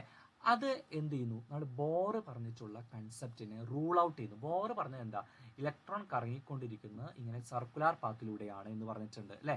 അപ്പൊ അങ്ങനെ സർക്കുലാർ പാത്തിലൂടെ കറങ്ങിക്കൊണ്ടിരിക്കുന്ന ഒരാളാണ് ഇലക്ട്രോൺ എങ്കിൽ നമുക്ക് അതിന്റെ പൊസിഷനും മൊമെന്റും കൃത്യമായിട്ട് പറയാൻ പറ്റും.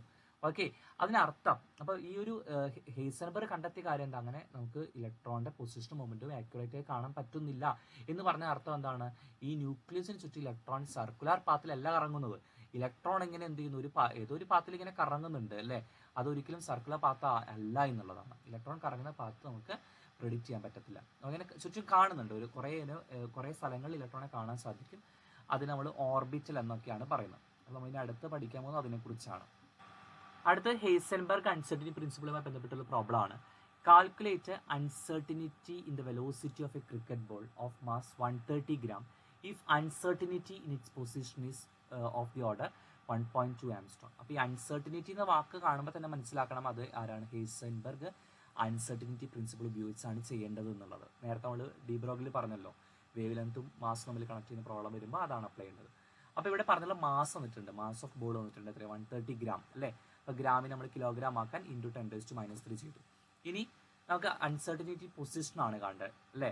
സോറി, അൺസർട്ടിനിറ്റി പൊസിഷൻ തന്നിട്ടുണ്ട് എത്ര? 1.2 ആംസ്ട്രോങ് തന്നിട്ടുണ്ട്. അപ്പോൾ delta X is given 1.2 Armstrong എന്ന് പറയുമ്പോഴത്തേക്കും നമ്മൾ എന്ത് ചെയ്യണം? അതിനെ കൺവേർട്ട് ചെയ്യണം. 1.2 ഇൻറ്റു 10⁻⁻10 മീറ്റർ ആക്കണം. നമുക്ക് കാണേണ്ടത് അൺസർട്ടിനിറ്റി വെലോസിറ്റി ആണ്. നമുക്ക് അറിയാവുന്ന ഇക്വേഷൻ എന്തായിരുന്നു? Delta X into M into delta V greater than or equal to H by 4π ആണ്. അപ്പോൾ പ്രോബ്ലം ചെയ്യാൻ നമ്മൾ ഈക്വൽ ഇട്ടിട്ട് ചെയ്യാം. നമുക്ക് ഡെൽറ്റ വി ആണല്ലോ കാണണ്ടേ, അപ്പോൾ ഈ ഡെൽറ്റ എക്സ് എമ്മും താഴേക്ക് എടുത്തു. അപ്പോൾ എന്ത് വരും? H by 4π into M into delta X അല്ലേ? ഡെൽറ്റ എക്സ് ഇവിടെ എഴുതിയിട്ടുള്ളത് മിസ്റ്റേക്ക് ഉണ്ട്. ഇവിടെ നമുക്ക് ഡെൽറ്റ എക്സ് എന്നാണ് വേണ്ടത്. ഓക്കെ, നമുക്ക് ഇവിടെ ഡെൽറ്റ വി ആണ് കേട്ടോ, ആൻസറിന് വെലോസിറ്റി ആണല്ലോ വേണ്ടത്. അപ്പോൾ ഇതിൽ മിസ്റ്റേക്ക് ആണത്, സോറി. അപ്പോൾ നമുക്ക് സബ്സ്റ്റിറ്റ്യൂട്ട് ചെയ്യാം. അപ്പോൾ എച്ചിൻ്റെ വാല്യൂ 6.626 ഇൻറ്റു 10⁻34 4 ഇൻറ്റു പൈയുടെ വാല്യൂ 3.14 എം എത്രയാണ് നമുക്ക് തന്നിട്ടുള്ളത്? 130 ഇൻറ്റു 10⁻3 ദെൻ പൊസിഷനിലുള്ള അൺസർട്ടിനിറ്റി അതായത് ഡെൽറ്റ എക്സ് എത്രയാണ്? 1.2 ആംസ്ട്രോങ് അഥവാ 1.2 ഇൻറ്റു 10⁻10 മീറ്റർ അല്ലേ? സബ്സ്റ്റിറ്റ്യൂട്ട് ചെയ്തു. അപ്പോൾ നമുക്ക് കിട്ടുന്ന വാല്യൂ എത്രയാണ്? ഡെൽറ്റ വി എന്ന് പറഞ്ഞാൽ എത്രയാണ്? 0.145 ഇൻറ്റു 10⁻21 അത്രയും മീറ്റർ പെർ സെക്കൻഡ് ആയിരിക്കും. ഓക്കെ, അത് മനസ്സിലാക്കണം. അപ്പോൾ അങ്ങനെയാണ് അത് വരുന്നത് കേട്ടോ. അപ്പോൾ ഡാറ്റാസ് കൃത്യമായിട്ട് മനസ്സിലാക്കി സബ്സ്റ്റിറ്റ്യൂട്ട് ചെയ്ത് ചെയ്യാം. ഓക്കെ, അടുത്തതാണ് ക്വാണ്ടം നമ്പേഴ്സ്. വളരെ ഇമ്പോർട്ടൻ്റ് ആണ് ക്വാണ്ടം നമ്പേഴ്സ്. ഇപ്പോൾ ഹെയ്സൻബർഗ് പറഞ്ഞൊരു കാര്യമുണ്ട്, ഇലക്ട്രോൺ നമുക്ക് എല്ലാ സ്ഥലങ്ങളിലും കാണാൻ സാധിക്കില്ല അല്ലേ? ഇലക്ട്രോണെ കാണാൻ സാധിക്കുന്ന ചില സ്ഥലങ്ങളുണ്ട്. അപ്പോൾ ആ കാണാൻ സാധിക്കുന്ന ചില സ്ഥലങ്ങൾ നമുക്ക് പറയണമെങ്കിൽ ഒരു അഡ്രസ്സ് വേണം. അപ്പോൾ ഇലക്ട്രോണിൻ്റെ അഡ്രസ്സിനെയാണ് ശരിക്കും എന്ത് പറയുന്നത്? ക്വാണ്ടം നമ്പേഴ്സ് എന്ന് പറയുന്നത്. അപ്പോൾ ആ അഡ്രസ്സിൻ്റെ ഓർഡർ എന്ന് പറഞ്ഞു കഴിഞ്ഞാൽ ഇലക്ട്രോൺ നമ്മൾ ഒരു ഓർഡറിലാണ് പറയുക. ഷെല്ല്, ആദ്യം ഷെൽ നമ്പർ പറയും, പിന്നെ അതിന് ഉള്ളിൽ സബ് ഷെല്ലുണ്ട്, സബ് ഷെല്ലിനുള്ളിൽ ഒരു ഓർബിറ്റൽ ഉണ്ട്, ഓർബിറ്റലിനുള്ളിൽ ശരിക്കും 2 ഇലക്ട്രോൺസ് ആണ് ഉൾക്കൊള്ളുന്നത്. അപ്പോൾ ആ ഇലക്ട്രോണുകളുടെ സ്പിന്ന് പറയണം. അപ്പോൾ ഇങ്ങനെ ഒരു 4 കാര്യങ്ങൾ പറയുമ്പോഴാണ് ഇലക്ട്രോണിൻ്റെ അഡ്രസ്സ് ആവുന്നത്. അപ്പോൾ ഈ 4 കാര്യങ്ങൾ പറയാനായിട്ട് നമുക്ക് 4 ക്വാണ്ടം നമ്പേഴ്സ് വേണം. അപ്പോൾ അതാണ് നമ്മളിവിടെ പഠിക്കുന്നത്. അതിൽ ആദ്യത്തെ ക്വാണ്ടം നമ്പറാണ് പ്രിൻസിപ്പൽ ക്വാണ്ടം നമ്പർ, ഏറ്റവും പ്രധാനപ്പെട്ട ക്വാണ്ടം നമ്പർ. അത് റെപ്രസെൻറ്റ് ചെയ്യുന്നത് n കൊണ്ടാണ്. ആ പ്രിൻസിപ്പൽ ക്വാണ്ടം നമ്പർ നമ്മൾ ഉദ്ദേശിക്കുന്നത് അതിൻ്റെ ഷെൽ നമ്പറിനെ റെപ്രസെൻറ്റ് ചെയ്യാനാണ്, ഏത് ഷെല്ലിലാണ് ഇലക്ട്രോൺ ഉള്ളത് എന്നുള്ളതാണ്. അപ്പോൾ തീർച്ചയായിട്ടും ഷെൽ നമ്പർ അറിയാമെങ്കിൽ നമുക്ക് എന്ത് ചെയ്യാൻ പറ്റും? അതിൻ്റെ സൈസ് അല്ലേ, ആ ഒരു ഓർബിറ്റിൻ്റെ സൈസ് പറയാം, എനർജി പറയാം. നമ്മൾ നേരത്തെ പഠിച്ചാണ് ബോറിൻ്റെ ഇക്വേഷൻസ് ഉപയോഗിച്ചുകൊണ്ട് അല്ലേ നമുക്ക് എനർജിയും സൈസൊക്കെ പറയാൻ സാധിക്കും. ഇനി ഇത് ഷെൽ നമ്പർ ആയതുകൊണ്ട് തന്നെ ഇതിന് വരാവുന്ന വാല്യൂസ് എന്തൊക്കെയാണ്? 1 2 3 4 5 അല്ലെ? ഫസ്റ്റ് ഷെല്ലാണെങ്കിൽ 1 വരും, അഥവാ കെ ഷെല്ലാണെങ്കിൽ 1 വരും, എൽ ഷെല്ലാണെങ്കിൽ 2 വരും, എം ഷെല്ലാണെങ്കിൽ 3 വരും, അങ്ങനെ വരും. എന്നിൻ്റെ വാല്യൂ ഒരിക്കലും എന്ത് വരത്തില്ല? സീറോയോ ഫ്രാക്ഷൻസ് ഒന്നും വരില്ല എന്നുള്ള കാര്യം പ്രത്യേകം ആലോചിക്കുക. നമുക്ക് എപ്പോഴും കറക്ഷൻസ് ഒക്കെ ഉണ്ടാവലുണ്ട്, ചോദിക്കലുണ്ട്, അതെങ്ങനെയാണ് ഏതാണ് കറക്റ്റ് നമുക്ക് ക്വസ്റ്റ്യൻസ് വരലുണ്ട്. അപ്പോൾ നോക്കാൻ പോകുന്നത് അസിമുത്തൽ ക്വാണ്ടം നമ്പർ ആണ്. അസിമുത്തൽ ക്വാണ്ടം നമ്പർ റെപ്രസെൻറ്റ് ചെയ്യുന്നത് എൽ എന്ന് പറയുന്ന സിമ്പൽ കൊണ്ടാണ്. അസിമുത്തൽ ക്വാണ്ടം നമ്പറിൽ നമുക്ക് മനസ്സിലാവുന്നത് സബ് ഷെല്ലാണ്. ഓക്കെ, അതായത് ഇപ്പോൾ എല്ലിൻ്റെ വാല്യൂ, എൽ എന്നാണ് അതിൻ്റെ സിമ്പൽ, എല്ലിൻ്റെ വാല്യൂ 0 ആണെങ്കിൽ അത് എസ് സബ് ഷെല്ലിനെയും, 1 ആണെങ്കിൽ പി സബ് ഷെല്ലിനെയും, 2 ആണെങ്കിൽ ഡി സബ് ഷെല്ലിനെയും, 3 ആണെങ്കിൽ എഫ് സബ് ഷെല്ലിനെയും ആണ് അത് റെപ്രസെൻറ്റ് ചെയ്യുന്നത്. ഓക്കെ, അപ്പോൾ സബ് ഷെല്ലുകളെ കുറിച്ച് നമുക്ക് ഒരു അറിവ് കിട്ടി കഴിഞ്ഞാൽ നമുക്ക് ഷേപ്പ് ഓഫ് ദി ഓർബിറ്റിൽ നമുക്ക് പറയാനായിട്ട് സാധിക്കും. ഓക്കെ, അഥവാ ഏത് അതിൻ്റെ സബ് ഷെല്ലിൻ്റെ ഷേപ്പ് നമുക്ക് പറയാനായിട്ട് സാധിക്കുന്നതാണ്, ഓർബിറ്റിൻ്റെ ഷേപ്പ് പറയാം. നമുക്ക് ഇതിൻ്റെ ഒരു വാല്യൂ വരുന്നത്, എല്ലിൻ്റെ വാല്യൂ എപ്പോഴും 0 മുതൽ n-1 വരെയാണ് വരിക. നമുക്കത് ഒന്ന് ചെക്ക് ചെയ്ത് നോക്കാം. ഇപ്പോൾ എന്നിൻ്റെ വാല്യൂ 1 ആണെന്ന് വിചാരിക്കാം. എന്നിൻ്റെ വാല്യൂ 1 ആണെങ്കിൽ എല്ലിൻ്റെ വാല്യൂ എന്ത് വരും? എല്ലിൻ്റെ വാല്യൂ 0 മുതൽ 1 - 1 എന്ന് പറഞ്ഞാൽ എത്രയാണ്? 0 ആണ്. അപ്പോൾ 0 മുതൽ 0 വരെ എന്ന് പറഞ്ഞാൽ ആകെ ഒരു വാല്യൂ ഉള്ളൂ 0. അപ്പോൾ എല്ലിന് ഒരു വാല്യൂ പോസിബിൾ ഉള്ളൂ, ആരാണ്? 0. അപ്പോൾ n 1 ആകുമ്പോൾ എല്ലിന് ഒരേ ഒരു വാല്യൂ ഉള്ളൂ 0. അതിനർത്ഥം കെ ഷെല്ലിൽ ഒരേ ഒരു സബ് ഷെല്ലേ ഉള്ളൂ, ആരാ? എസ് സബ് ഷെല്ല് മാത്രം. ഇനി എന്നിൻ്റെ വാല്യൂ 2 ആകുമ്പോൾ, എന്നിൻ്റെ വാല്യൂ 2 ആകുമ്പോൾ എല്ലിൻ്റെ വാല്യൂ എവിടെ തൊട്ട് വരും? 0 മുതൽ 2 - 1 എന്ന് പറഞ്ഞാൽ എത്രയാണ്? 1 വരെ അല്ലേ? അപ്പോൾ 0 to 1 എന്ന് പറഞ്ഞാൽ 0യും 1 വരും. അപ്പോൾ എൽ, അതായത് സെക്കൻഡ് ഷെല്ലിൽ ഏതൊക്കെ സബ് ഷെല്ലുണ്ട്? എൽ 0 ആകുമ്പോൾ ആരാ? എസും, 1 ആകുമ്പോൾ ആരാ? പിയും. അപ്പോൾ എസ് ഉണ്ടാവും, പി ഉണ്ടാവും അല്ലേ? ഇനി n 3 ആകുമ്പോൾ എല്ലിൻ്റെ വാല്യൂ വരുന്നത് ഏതാ? 0 to 2 വരെ അല്ലേ? 0 തൊട്ട് എവിടെ വരെയാണ്? 3 - 1 വരെ എന്ന് പറഞ്ഞാൽ 0 to 2 വരെ. ഓക്കെ, അതായത് 0 1 2 3 വരാം. അപ്പോൾ ഏതൊക്കെയാണ്? 0 ആണെങ്കിൽ എസ് ആണ്, 1 ആണെങ്കിൽ പി ആണ്, 2 ആണെങ്കിൽ ഡി ആണ്. അതുപോലെ ഫോർത്ത് ഷെല്ലിനകത്താണെങ്കിൽ നമുക്ക് ഇതുപോലെ തന്നെ എല്ലിന് 0 1 2 3 വരെ വരും. അപ്പോൾ എസ് പി ഡി എഫ് വരെ വരും. അപ്പോൾ മനസ്സിലാക്കേണ്ട കാര്യം, ഇപ്പോൾ എന്നിൻ്റെ വാല്യൂ 4 ആണെങ്കിൽ ആ എല്ലിന് വരാവുന്ന വാല്യൂസ് 0 1 2 3 വരെയാണ്. ഒരിക്കലും അതിൻ്റെ വാല്യൂ ഇതിനേക്കാൾ കൂടുതലായിട്ട് വരില്ല, 4 ഒരിക്കലും വരില്ല. ഓക്കെ, മനസ്സിലാവണം, n-1 വരെ വരുള്ളൂ. അതൊക്കെ വളരെ കൃത്യമായിട്ട് അറിഞ്ഞിരിക്കേണ്ടതാണ്. ഇനി magnetic quantum number. Magnetic quantum number എന്ന് പറയുകയാണെങ്കിൽ നമ്മൾ സബ് ഷെല്ലിൻ്റെ അകത്ത് ഉള്ള ആളാണ് ഓർബിറ്റൽ. അപ്പോൾ ഓർബിറ്റലിനെ കുറിച്ച് പറയുന്നതാണ് ആര്? നമ്മുടെ മാഗ്നറ്റിക് ക്വാണ്ടം നമ്പർ. ഈ ഓർബിറ്റലുകൾ അറിയാമെങ്കിൽ അതിൻ്റെ ഓറിയൻറ്റേഷൻ അഥവാ ഡയറക്ഷൻ പറയാൻ പറ്റും. ഇതിൻ്റെ കറക്റ്റായിട്ട് ഇത് കൃത്യമായിട്ട് അറിയണം. ഓറിയൻറ്റേഷൻ പറയുന്ന അല്ലെങ്കിൽ ഓറിയൻറ്റേഷൻ ഓഫ് ഓർബിറ്റൽസ് റെപ്രസെൻറ്റ് ചെയ്യുന്ന ക്വാണ്ടം നമ്പർ ഏതാണെന്നൊക്കെ എക്സാമിന് ചോദിക്കലുണ്ട്. അത് മാഗ്നറ്റിക് ക്വാണ്ടം നമ്പറാണ്. ഷേപ്പ് പറയുന്നതാണെങ്കിൽ അത് അസിമുത്തൽ ക്വാണ്ടം നമ്പറാണ്. സൈസ് പറയുന്നതാണെങ്കിൽ അത് പ്രിൻസിപ്പൽ ക്വാണ്ടം നമ്പറാണ്. അത് കൃത്യമായിട്ട് അറിഞ്ഞിരിക്കണം. ഓക്കെ, ഇനി ഇതിൻ്റെ വാല്യൂ ഇതിനെ റെപ്രസെൻറ്റ് ചെയ്യുന്ന എം കൊണ്ടാണ്. ഇതിൻ്റെ വാല്യൂ വരുന്നത് -L മുതൽ +L വരെയാണ്. നമുക്ക് നോക്കാം. ഇപ്പോൾ L 0 ആണെങ്കിൽ ആ സീറോയ്ക്ക് പിന്നെ മൈനസും പ്ലസും ഇല്ലല്ലോ. അപ്പോൾ എമ്മിൻ്റെ വാല്യൂ 0 മാത്രമേ ഉള്ളൂ. അതായത് എസ് സബ്ഷെൽ എടുക്കുമ്പോൾ അവിടെ ഒരു ഓർബിറ്റിൽ മാത്രമേ ഉള്ളൂ. നമ്മൾ സാധാരണ ഇങ്ങനെ ഒരു ചതുരമൊക്കെ വരച്ച് റെപ്രസെൻറ്റ് ചെയ്യാറുണ്ട് അല്ലേ, ഒരു ഓർബിറ്റിൽ മാത്രമേ ഉള്ളൂ. ഇനി L1 ആണെങ്കിലോ, നമ്മൾ നേരത്തെ കണ്ടു L1 ആണെങ്കിൽ എമ്മിൻ്റെ വാല്യൂ -L മുതൽ +L വരെ. അപ്പോൾ -1 0 1 3 അപ്പോൾ പി സബ്ഷെൽ എടുക്കുമ്പോൾ അവിടെ 3 ഓർബിറ്റിലുണ്ട്. പിയുടെ അകത്ത് 3 ഓർബിറ്റിൽ കാണാൻ സാധിക്കും. 3 ഓർബിറ്റലുകൾ നമുക്കിങ്ങനെ കാണാം. ഇനി ഡി സബ്ഷെൽ എടുക്കുമ്പോൾ അവരുടെ വാല്യൂ എല്ലിൻ്റെ വാല്യൂ 2 ആണ്. അപ്പോൾ -2 -1 0 1 2 അല്ലേ, 5 ഉണ്ട്. അപ്പോൾ ഡിയുടെ അകത്ത് നമുക്ക് എത്ര സബ്ഷെല്ല് കാണാൻ എത്ര ഓർബിറ്റിൽ കാണാൻ സാധിക്കും? ഡി സബ്ഷെല്ലിൻ്റെ അകത്ത് 5 ഓർബിറ്റൽസ് നമുക്ക് കാണാനായിട്ട് സാധിക്കും. അതുപോലെ എഫ് എടുക്കുമ്പോൾ എത്രയായിരിക്കും വരുന്നത്? -3 മുതൽ -3 -2 -1 0 1 2 3 അല്ലേ, അങ്ങനെ 7 എണ്ണം നമുക്ക് എഫിൻ്റെ അകത്തും കാണാം. അപ്പോൾ ഇതിങ്ങനെ ഓർബിറ്റലുകൾ പറയുന്നത് അല്ലെങ്കിൽ അവരുടെ ഓറിയൻറ്റേഷൻ പറയുന്ന ക്വാണ്ടം നമ്പറാണ് മാഗ്നറ്റിക് ക്വാണ്ടം നമ്പർ. അടുത്തതാണ് സ്പിൻ ക്വാണ്ടം നമ്പർ. നമ്മൾ ഒരു ഓർബിറ്റൽ എടുത്തു കഴിഞ്ഞാൽ ആ ഒരു ഓർബിറ്റിനകത്ത് 2 ഇലക്ട്രോൺസ് ആണ് ഉണ്ടാവുക. ഒരു ഇലക്ട്രോൺ ക്ലോക്ക് വേസിൽ സ്പിൻ, അപ്പോൾ സ്പിൻ എന്ന് വെച്ചാൽ റൊട്ടേറ്റ് ചെയ്യുന്നു. അപ്പോൾ നമ്മൾ ഇപ്പോൾ ഒരു അറിയാമല്ലോ, നമ്മൾ സണ്ണിന് ചുറ്റും എർത്ത് റൊട്ടേറ്റ് ചെയ്യുമ്പോൾ എർത്ത് അതിൻ്റേതായ ആക്സിസിൽ റൊട്ടേറ്റ് ചെയ്യുന്നുണ്ട്. അതുപോലെ തന്നെ ഇവിടെ ഈ ഒരു ആക്സിസിന് ചുറ്റിലും ഈ ഒരു ഇലക്ട്രോൺ റൊട്ടേറ്റ് ചെയ്യുന്നത്. അപ്പോൾ ക്ലോക്ക് വേസ് റൊട്ടേഷൻ നടക്കാം, അല്ലെങ്കിൽ ആൻറ്റി ക്ലോക്ക് വേസ് നടക്കാം. അപ്പോൾ ക്ലോക്ക് വേസിലാണ് എങ്കിൽ നമ്മുടെ ഇലക്ട്രോണിൻ്റെ സ്പിൻ ക്വാണ്ടം നമ്പർ +12 എന്നും, ആൻറ്റി ക്ലോക്ക് വേസിലാണെങ്കിൽ നമ്മൾ അതിനെ -12 എന്നും പറയും. അപ്പോൾ അങ്ങനെ ഒരു ഓർബിറ്റിൽ നമുക്ക് 2 ഇലക്ട്രോൺസ് ആണ് കാണാൻ സാധിക്കുക. ഒരു ഓർബിറ്റലിൽ 2 ഇലക്ട്രോൺസ് ആണ് കാണാനായിട്ട് സാധിക്കുന്നത്. അതും കൂടെ കൃത്യമായിട്ട് അറിഞ്ഞിരിക്കണം. ഇനി ഇത്തരം ചോദ്യങ്ങൾ സ്ഥിരമായിട്ട് എക്സാമിന് വരലുണ്ട്. Represent the orbitals given below. n = 1 L = 0. അങ്ങനെയാണെങ്കിൽ അത് ഏതാണ് എന്നുള്ളതാണ്. n = 1 L = 0 ആണെങ്കിൽ നമുക്കറിയാം ഇത് ഫസ്റ്റ് ഷെല്ലാണ്. L0 എന്ന് പറഞ്ഞാൽ അവരെ എസ്. അപ്പോൾ ഏത് ഓർബിറ്റിലാണ് വരുന്നത്? 1s ഓർബിറ്റിലാണ്. ഇനി N2 L, അപ്പോൾ സെക്കൻഡ് ഷെല്ലിൽ L1 എന്ന് പറഞ്ഞാൽ പി ആണ്. അപ്പോൾ പി, അപ്പോൾ 2p ഓർബിറ്റിൽ. ഇപ്പോൾ വേറെ പറഞ്ഞാൽ ഇവിടെ പറയാം N3 L2 ആണെങ്കിൽ അത് ആരായിരിക്കും? 3 L2 എന്ന് പറഞ്ഞാൽ ആരാ? ഡി അല്ലേ, അപ്പോൾ 3d ഓർബിറ്റിലാണ്. ഇത്രയും ക്വസ്റ്റ്യൻസ് നമുക്ക് സ്ഥിരമായിട്ട് വരലുള്ളതാണ്.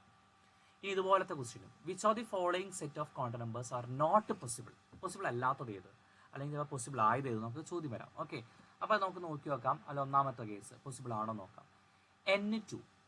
N2 ആകുമ്പോൾ എല്ലിൻ്റെ വാല്യൂ വരാകാവുന്നത് N2 ആകുമ്പോൾ എല്ലിൻ്റെ വാല്യൂ വരുന്നത് 0 to n-1 വരെയാണല്ലോ. അപ്പോൾ 0 അല്ലെങ്കിൽ 1 വരാം അല്ലേ, ഇത് 2 വരുള്ളൂ. എല്ലിൻ്റെ വാല്യൂ ഒരിക്കലും എന്ത് വരില്ല? 2 വരില്ല. അപ്പോൾ ഇതൊരിക്കലും പോസിബിൾ അല്ല. അടുത്ത് ഇതെടുക്കുക. N1 ആകുമ്പോൾ N1 ആണെങ്കിൽ എല്ലിന് വരാവുന്ന വാല്യൂ 0 മുതൽ 1 - 1 അഥവാ 0 അല്ലേ, 0 മാത്രമേ ഉള്ളൂ. അപ്പോൾ അത് പോസിബിൾ ആണ്. ഇനി L0 ആണെങ്കിൽ എം എന്ത് വരാം? എമ്മിൻ്റെ വാല്യൂ -L മുതൽ +L വരെയാണ്. അപ്പോൾ 0 ആയതുകൊണ്ട് എമ്മിന് 0 മാത്രമേ ഉള്ളൂ അല്ലേ, നെഗറ്റീവ് സൈൻ ഒന്നുമില്ല. അപ്പോൾ അതും പോസിബിൾ ആണ്. പിന്നെ സ്പിൻ ക്വാണ്ടം നമ്പർ -12 പോസിബിൾ ആണ്. മൈനസോ അല്ലെങ്കിൽ പ്ലസ്, അത് നമുക്ക് സ്പിൻ എങ്ങോട്ടെന്ന് പറയാൻ പറ്റില്ലല്ലോ മുന്നേ കൂട്ടി. അപ്പോൾ അതുകൊണ്ട് നമുക്ക് അത് പോസിബിൾ ആണ്. അപ്പോൾ ഇതെല്ലാം പോസിബിൾ ആണ്, അത് കുഴപ്പമില്ല. ഇനി ഇതോ n = 3 ആകുമ്പോൾ തീർച്ചയായിട്ടും എല്ലിൻ്റെ വാല്യൂ വരാവുന്നത് ഏതൊക്കെയാണ്? 0 1 2 അല്ലേ, ഇത് 3 മാത്രമേ വരുള്ളൂ. അപ്പോൾ ഇവിടെ എല്ലിൻ്റെ വാല്യൂ 2 ആണ്. അപ്പോൾ അത് പോസിബിൾ ആണ്. ഇനി L2 ആണെങ്കിൽ എമ്മിൻ്റെ വാല്യൂ വരാകാവുന്നത് -2 മുതൽ +2 വരെ. -2 -1 0 1 2 വരെ പറ്റുള്ളൂ. പക്ഷെ ഇവിടെ വന്നിരിക്കുന്നത് എത്രയാണ്? -3 ആണ്. അപ്പോൾ ഇതും പോസിബിൾ അല്ല. ഓക്കെ, ഇനി അടുത്ത് n = 2 L = 1 ML = 1 MS = +12. ഇത് ശരിയാണ്. n = 2 ആകുമ്പോൾ എല്ലിന് 0 1 വരാം അല്ലേ. ഇനി L1 ആണെങ്കിൽ എമ്മിന് ഏതൊക്കെ വരാം? -1 വരാം, 0 വരാം, 1 വരാം. അപ്പോൾ ഇത് 1 ഇവിടെ ഉണ്ട്, കുഴപ്പമില്ല. പിന്നെ സ്പിൻ ക്വാണ്ടം നമ്പർ +12 വരാം. ഇനി ഇതുപോലെ ചിലപ്പോഴൊക്കെ എന്നിൻ്റെ വാല്യൂ 0 ആണെന്ന് ചോദിക്കലുണ്ട്. അപ്പോൾ എന്നിൻ്റെ വാല്യൂ 0 ഒരിക്കലും പോസിബിൾ അല്ല എന്നുള്ളതും കൂടെ അറിഞ്ഞിരിക്കും. അടുത്തതാണ് rules for filling electrons in various orbitals. അപ്പോൾ ഇലക്ട്രോൺ ഫില്ല് ചെയ്യുന്നതിന് ചില റൂളുകളുണ്ട്. അതായത് എപ്പോഴും ഇലക്ട്രോൺ ഫില്ല് ചെയ്യുന്നത് ഈ ഒരു ഓർഡറിലാണ്. അതായത് 1s ഫില്ല് ചെയ്ത്, പിന്നെ 2s, അത് കഴിഞ്ഞ് 2p, 3s, 3p കഴിഞ്ഞ് 4s ആണ്, പിന്നെ 3d, അങ്ങനെയാണ് വരുന്നുകൊണ്ടിരിക്കുന്നത് അല്ലേ. ഒരു ഇൻക്രീസിങ് എനർജി കൂടുന്ന അളവിലാണ് നമ്മൾ ഇലക്ട്രോൺസ് എന്ത് ചെയ്തുള്ളൂ, ഓർബിറ്റലുകളിൽ ഫില്ല് ചെയ്യുള്ളൂ. ഓക്കെ, അതിന് സത്യത്തിൽ അത് മറ്റൊരു തരത്തിലാണ് പറയുന്നത്. അതായത് ഒരു രണ്ട് സബ് റൂൾ ആയിട്ട് പറയുന്നുണ്ട്. N+L റൂൾ എന്ന് പറയും. അതായത് ഇപ്പൊ നമ്മൾ രണ്ട് ഓർബിറ്റൽസ് കമ്പയർ ചെയ്യുമ്പോൾ അതിന്റെ N+L വാല്യൂ കമ്പയർ ചെയ്യാം. ഒരു എക്സാമ്പിൾ പറയുകയാണെങ്കിൽ നമുക്ക് ഈ ഒരു 3Dയും 4s ഒന്ന് കമ്പയർ ചെയ്ത് നോക്കാം. 3Dയും 4സും കമ്പയർ ചെയ്യുമ്പോൾ N+L വാല്യൂ നോക്കിക്കഴിഞ്ഞാൽ 3Dയുടെ N+L വാല്യൂ എത്ര? N വാല്യൂ 3 ആണ്. L വാല്യൂ എന്ന് പറഞ്ഞത് D ആയതുകൊണ്ട് 2 ആണ് അല്ലേ. അപ്പൊ 3 + 2 5 വരും. ഇവിടെ N = 4 ആണ്. L = എസിന്റെ L വാല്യൂ 0. അപ്പൊ 4 + 0 4. അപ്പൊ 4sഉം അതുപോലെ തന്നെ 3Dയും കമ്പയർ ചെയ്യുമ്പോൾ ഏറ്റവും ചെറിയ N+L വാല്യൂ ഉള്ള ആളാരാണ്? 4s ആണ്. അതുകൊണ്ടാണ് 4s എന്ത് ചെയ്യുന്നത്, ആദ്യം ഫില്ല് ചെയ്യുന്നത്. 4s ഫില്ല് ചെയ്തിട്ടാണ് ആര് ഫില്ല് ചെയ്യുന്നുള്ളൂ? 3D ഫില്ല് ചെയ്യുന്നുള്ളൂ. അപ്പൊ N+L വാല്യൂ കൂടുന്നത് അളവിലാണ് നമ്മൾ എപ്പോഴും എന്ത് ചെയ്യുന്നത്, ഫില്ല് ചെയ്യുന്നത്. ഇനി ഇൻ കേസ് രണ്ട് N+L വാല്യൂ സെയിം ആണെന്ന് വിചാരിക്കാം. അതായത് ഇപ്പോൾ നമുക്ക് മറ്റൊരു എക്സാമ്പിൾ നോക്കി നോക്കാം. ഇപ്പോൾ 3Pയുടെ എക്സാമ്പിൾ. 3P എടുക്കുമ്പോഴത്തേക്കും Nന്റെ വാല്യൂ 3 ആണ്, Lന്റെ വാല്യൂ 1 ആണ്. അപ്പോൾ 3 + 1 4 വന്നു. അപ്പോൾ ഇതിന് രണ്ടിന്റെ N+L വാല്യൂ സെയിം ആണ്. അപ്പോൾ N+L വാല്യൂ സെയിം ആണെങ്കിൽ ആർക്കാണോ ചെറിയ N വാല്യൂ ഉള്ളത് അത് ആദ്യം ഫില്ല് ചെയ്യും. അപ്പോൾ ആരാദ്യം ഫില്ല് ചെയ്യും? 3P ഫില്ല് ചെയ്യും അല്ലേ. 4സും 3Pയും കമ്പയർ ചെയ്യുമ്പോൾ 3P ആണ് ഫില്ല് ചെയ്യുന്നത് ആദ്യം, എന്നിട്ടാണ് 4s ഫില്ല് ചെയ്യുള്ളൂ. അപ്പോൾ നമ്മൾ N+L വാല്യൂ കൂടുന്ന അളവിലാണ് നമ്മൾ എന്ത് ചെയ്യുന്നത്, ഇലക്ട്രോൺ ഫില്ല് ചെയ്യുന്നത്. ഈ ഒരു ഓർഡർ പഠിച്ചു വെക്കണം. ഓക്കെ, ഇനി അടുത്ത ലോ ആണ് പോളീസ് എക്സ്ക്ലൂഷൻ പ്രിൻസിപ്പിൾ. അപ്പോൾ ഒന്നാമത്തെ ഓഫ് പ്രിൻസിപ്പിൾ പഠിച്ചു, രണ്ടാമത്തെ പോളീസ് എക്സ്ക്ലൂഷൻ പ്രിൻസിപ്പിൾ. അപ്പോൾ പോളീസ് എക്സ്ക്ലൂഷൻ പ്രിൻസിപ്പിൾ പറയുന്നത് no two electron in an atom can have same set of 4 quantum numbers. ഒരിക്കലും നമ്മൾ ഒരു ആറ്റത്തിൻ്റെ അകത്തുള്ള 2 ഇലക്ട്രോണ് 4 ക്വാണ്ടം നമ്പർ എന്താവില്ല, സെയിം ആവില്ല എന്നാണ് പറയുന്നത്. ഓക്കെ, നമുക്ക് വേണമെങ്കിൽ ഒരു എക്സാമ്പിൾ നോക്കാം. അതുമായി ബന്ധപ്പെട്ടിട്ട് പല തരത്തിൽ ക്വസ്റ്റ്യൻസ് വരലുണ്ട്. അതിലൊരു ഞാൻ ഒരു എക്സാമ്പിൾ പറയാം. മഗ്നീഷ്യം 12 എടുത്തിട്ട് അതിൻ്റെ ഔട്ടർ മോസ്റ്റ് ഷെല്ലിലെ ഇലക്ട്രോണിൻ്റെ നമുക്ക് അതിൻ്റെ ക്വാണ്ടം നമ്പേഴ്സ് ഒന്ന് പറഞ്ഞു നോക്കാം. 1s2 2s2 നമ്മൾ 2p 6 3s2 ഇതാണല്ലോ അതിൻ്റെ വരുന്നത്. അപ്പോൾ ഇതിൻ്റെ അകത്ത് 3s2 എന്ന് പറയുമ്പോൾ നമുക്ക് ഇതുപോലെ 2 ഇലക്ട്രോൺസ് ഉണ്ടായിരിക്കും. നമുക്ക് അതിൻ്റെ ക്വാണ്ടം നമ്പേഴ്സ് പറയാം. അപ്പോൾ ആദ്യം ഷെൽ നമ്പർ n = 3 ആണ്. അടുത്തത് അതിൻ്റെ സബ് ഷെല്ല് S ആയതുകൊണ്ട് 0 വന്നു. ഇനി L 0 ആണെങ്കിൽ തീർച്ചയായിട്ടും M ഓർബിറ്റിൽ ഒരെണ്ണല്ലേ ഉള്ളൂ, അത് 0 ആണ്. ഇനി അവിടെ 2 ഇലക്ട്രോൺ ഉണ്ട്. ഒന്നാമത്തെ ഇലക്ട്രോൺ ക്ലോക്ക് വൈസിലായതുകൊണ്ട് S = +12 അല്ലേ. അടുത്ത രണ്ടാമത്തെ ഇലക്ട്രോൺ ഇതെല്ലാം സെയിം ആണ്, ഈ പറഞ്ഞ എല്ലാം സെയിം ആണ്. പക്ഷേ S വാല്യൂ എന്ത് ചെയ്യും, -12 വരും. കണ്ടോ? അപ്പോൾ ഒരിക്കലും നമ്മൾ ബാക്കി ഇതുപോലെ തന്നെ മറ്റേത് എക്സാമ്പിൾ നിങ്ങൾ എടുത്തു നോക്കിയാലും മനസ്സിലാവും, അവിടെ 4 ക്വാണ്ടം നമ്പർ ഒരിക്കലും സെയിം വരില്ല. ഏതെങ്കിലും ഒരു ക്വാണ്ടം നമ്പർ അവിടെ മാറ്റം ഉണ്ടായിരിക്കും എന്നാണ് പറയുന്നത്. അപ്പോൾ ഇതുമായി ബന്ധപ്പെട്ടിട്ട് അപ്പോൾ എക്സാമിന് ചോദിക്കുന്നത് കറക്റ്റ് ഇങ്ങനെ ഒരു ഓർബിറ്റലിനകത്ത് 2 ഇലക്ട്രോൺ ഇങ്ങനെ തന്നു, ഇങ്ങനെയായിട്ട് പറയും ഇത് കറക്റ്റ് ആണോ? അല്ല, ഇത് കറക്റ്റ് അല്ല. നമുക്കറിയാം എപ്പോഴും ഇലക്ട്രോൺ ഫില്ല് ചെയ്യുമ്പോൾ ഒരാൾ നമ്മൾ മുകളിലോട്ടാണെങ്കിൽ ഒരാൾ താഴോട്ടാണ് ഇടുന്നത്. എന്തുകൊണ്ട് അങ്ങനെ? ഒരാൾ ക്ലോക്ക് വൈസ് ആണ്, മറ്റുള്ള ആൻറ്റി ക്ലോക്ക് വൈസ് ആയിരിക്കണം. ഇത് രണ്ടും ഒരുപോലെ വന്നാൽ എന്താ അർത്ഥം? രണ്ടിൻ്റെയും സ്പിൻ ക്വാണ്ടം നമ്പർ എന്താവും, സെയിം ആവും അല്ലേ. അപ്പോൾ അങ്ങനെ ഒരിക്കലും വരാൻ പാടില്ല. അപ്പോൾ ഇവിടെ ഏത് ലോ ആണ് അവിടെ എന്ത് ഒബേ ചെയ്യാത്തതെന്നൊക്കെ ചോദിച്ചു കഴിഞ്ഞാൽ മനസ്സിലാക്കണം അത് ഏത് ലോ ആണ്, പോളീസ് എക്സ്ക്ലൂഷൻ പ്രിൻസിപ്പിൾ ആണെന്നുള്ളത്. ഇനി അടുത്ത് നമ്മൾ പറയുന്നത് ഹൺസ് റൂൾ ആണ്. ഹൺസ് റൂളിൽ പറയുന്നത് electron pairing takes place only after partially filling all the degenerate orbitals. അതായത് ഒരേ എനർജിയുള്ള ഓർബിറ്റൽസ് എല്ലാം നമ്മൾ ആദ്യം ഫില്ല് ചെയ്തിട്ട് മാത്രമേ നമ്മൾ പെയറിങ് ചെയ്യാൻ പാടുള്ളൂ. ഇപ്പോൾ എക്സാമ്പിൾ പറയുമ്പോൾ 3Pയുടെ അകത്ത് ഒരു 4 ഇലക്ട്രോൺ ഒന്ന് വിചാരിക്കാം. അപ്പോൾ നമ്മൾ ഇപ്പോൾ Pയുടെ അകത്ത് 3 ഓർബിറ്റ് ഉണ്ടെന്ന് അറിയാമല്ലോ.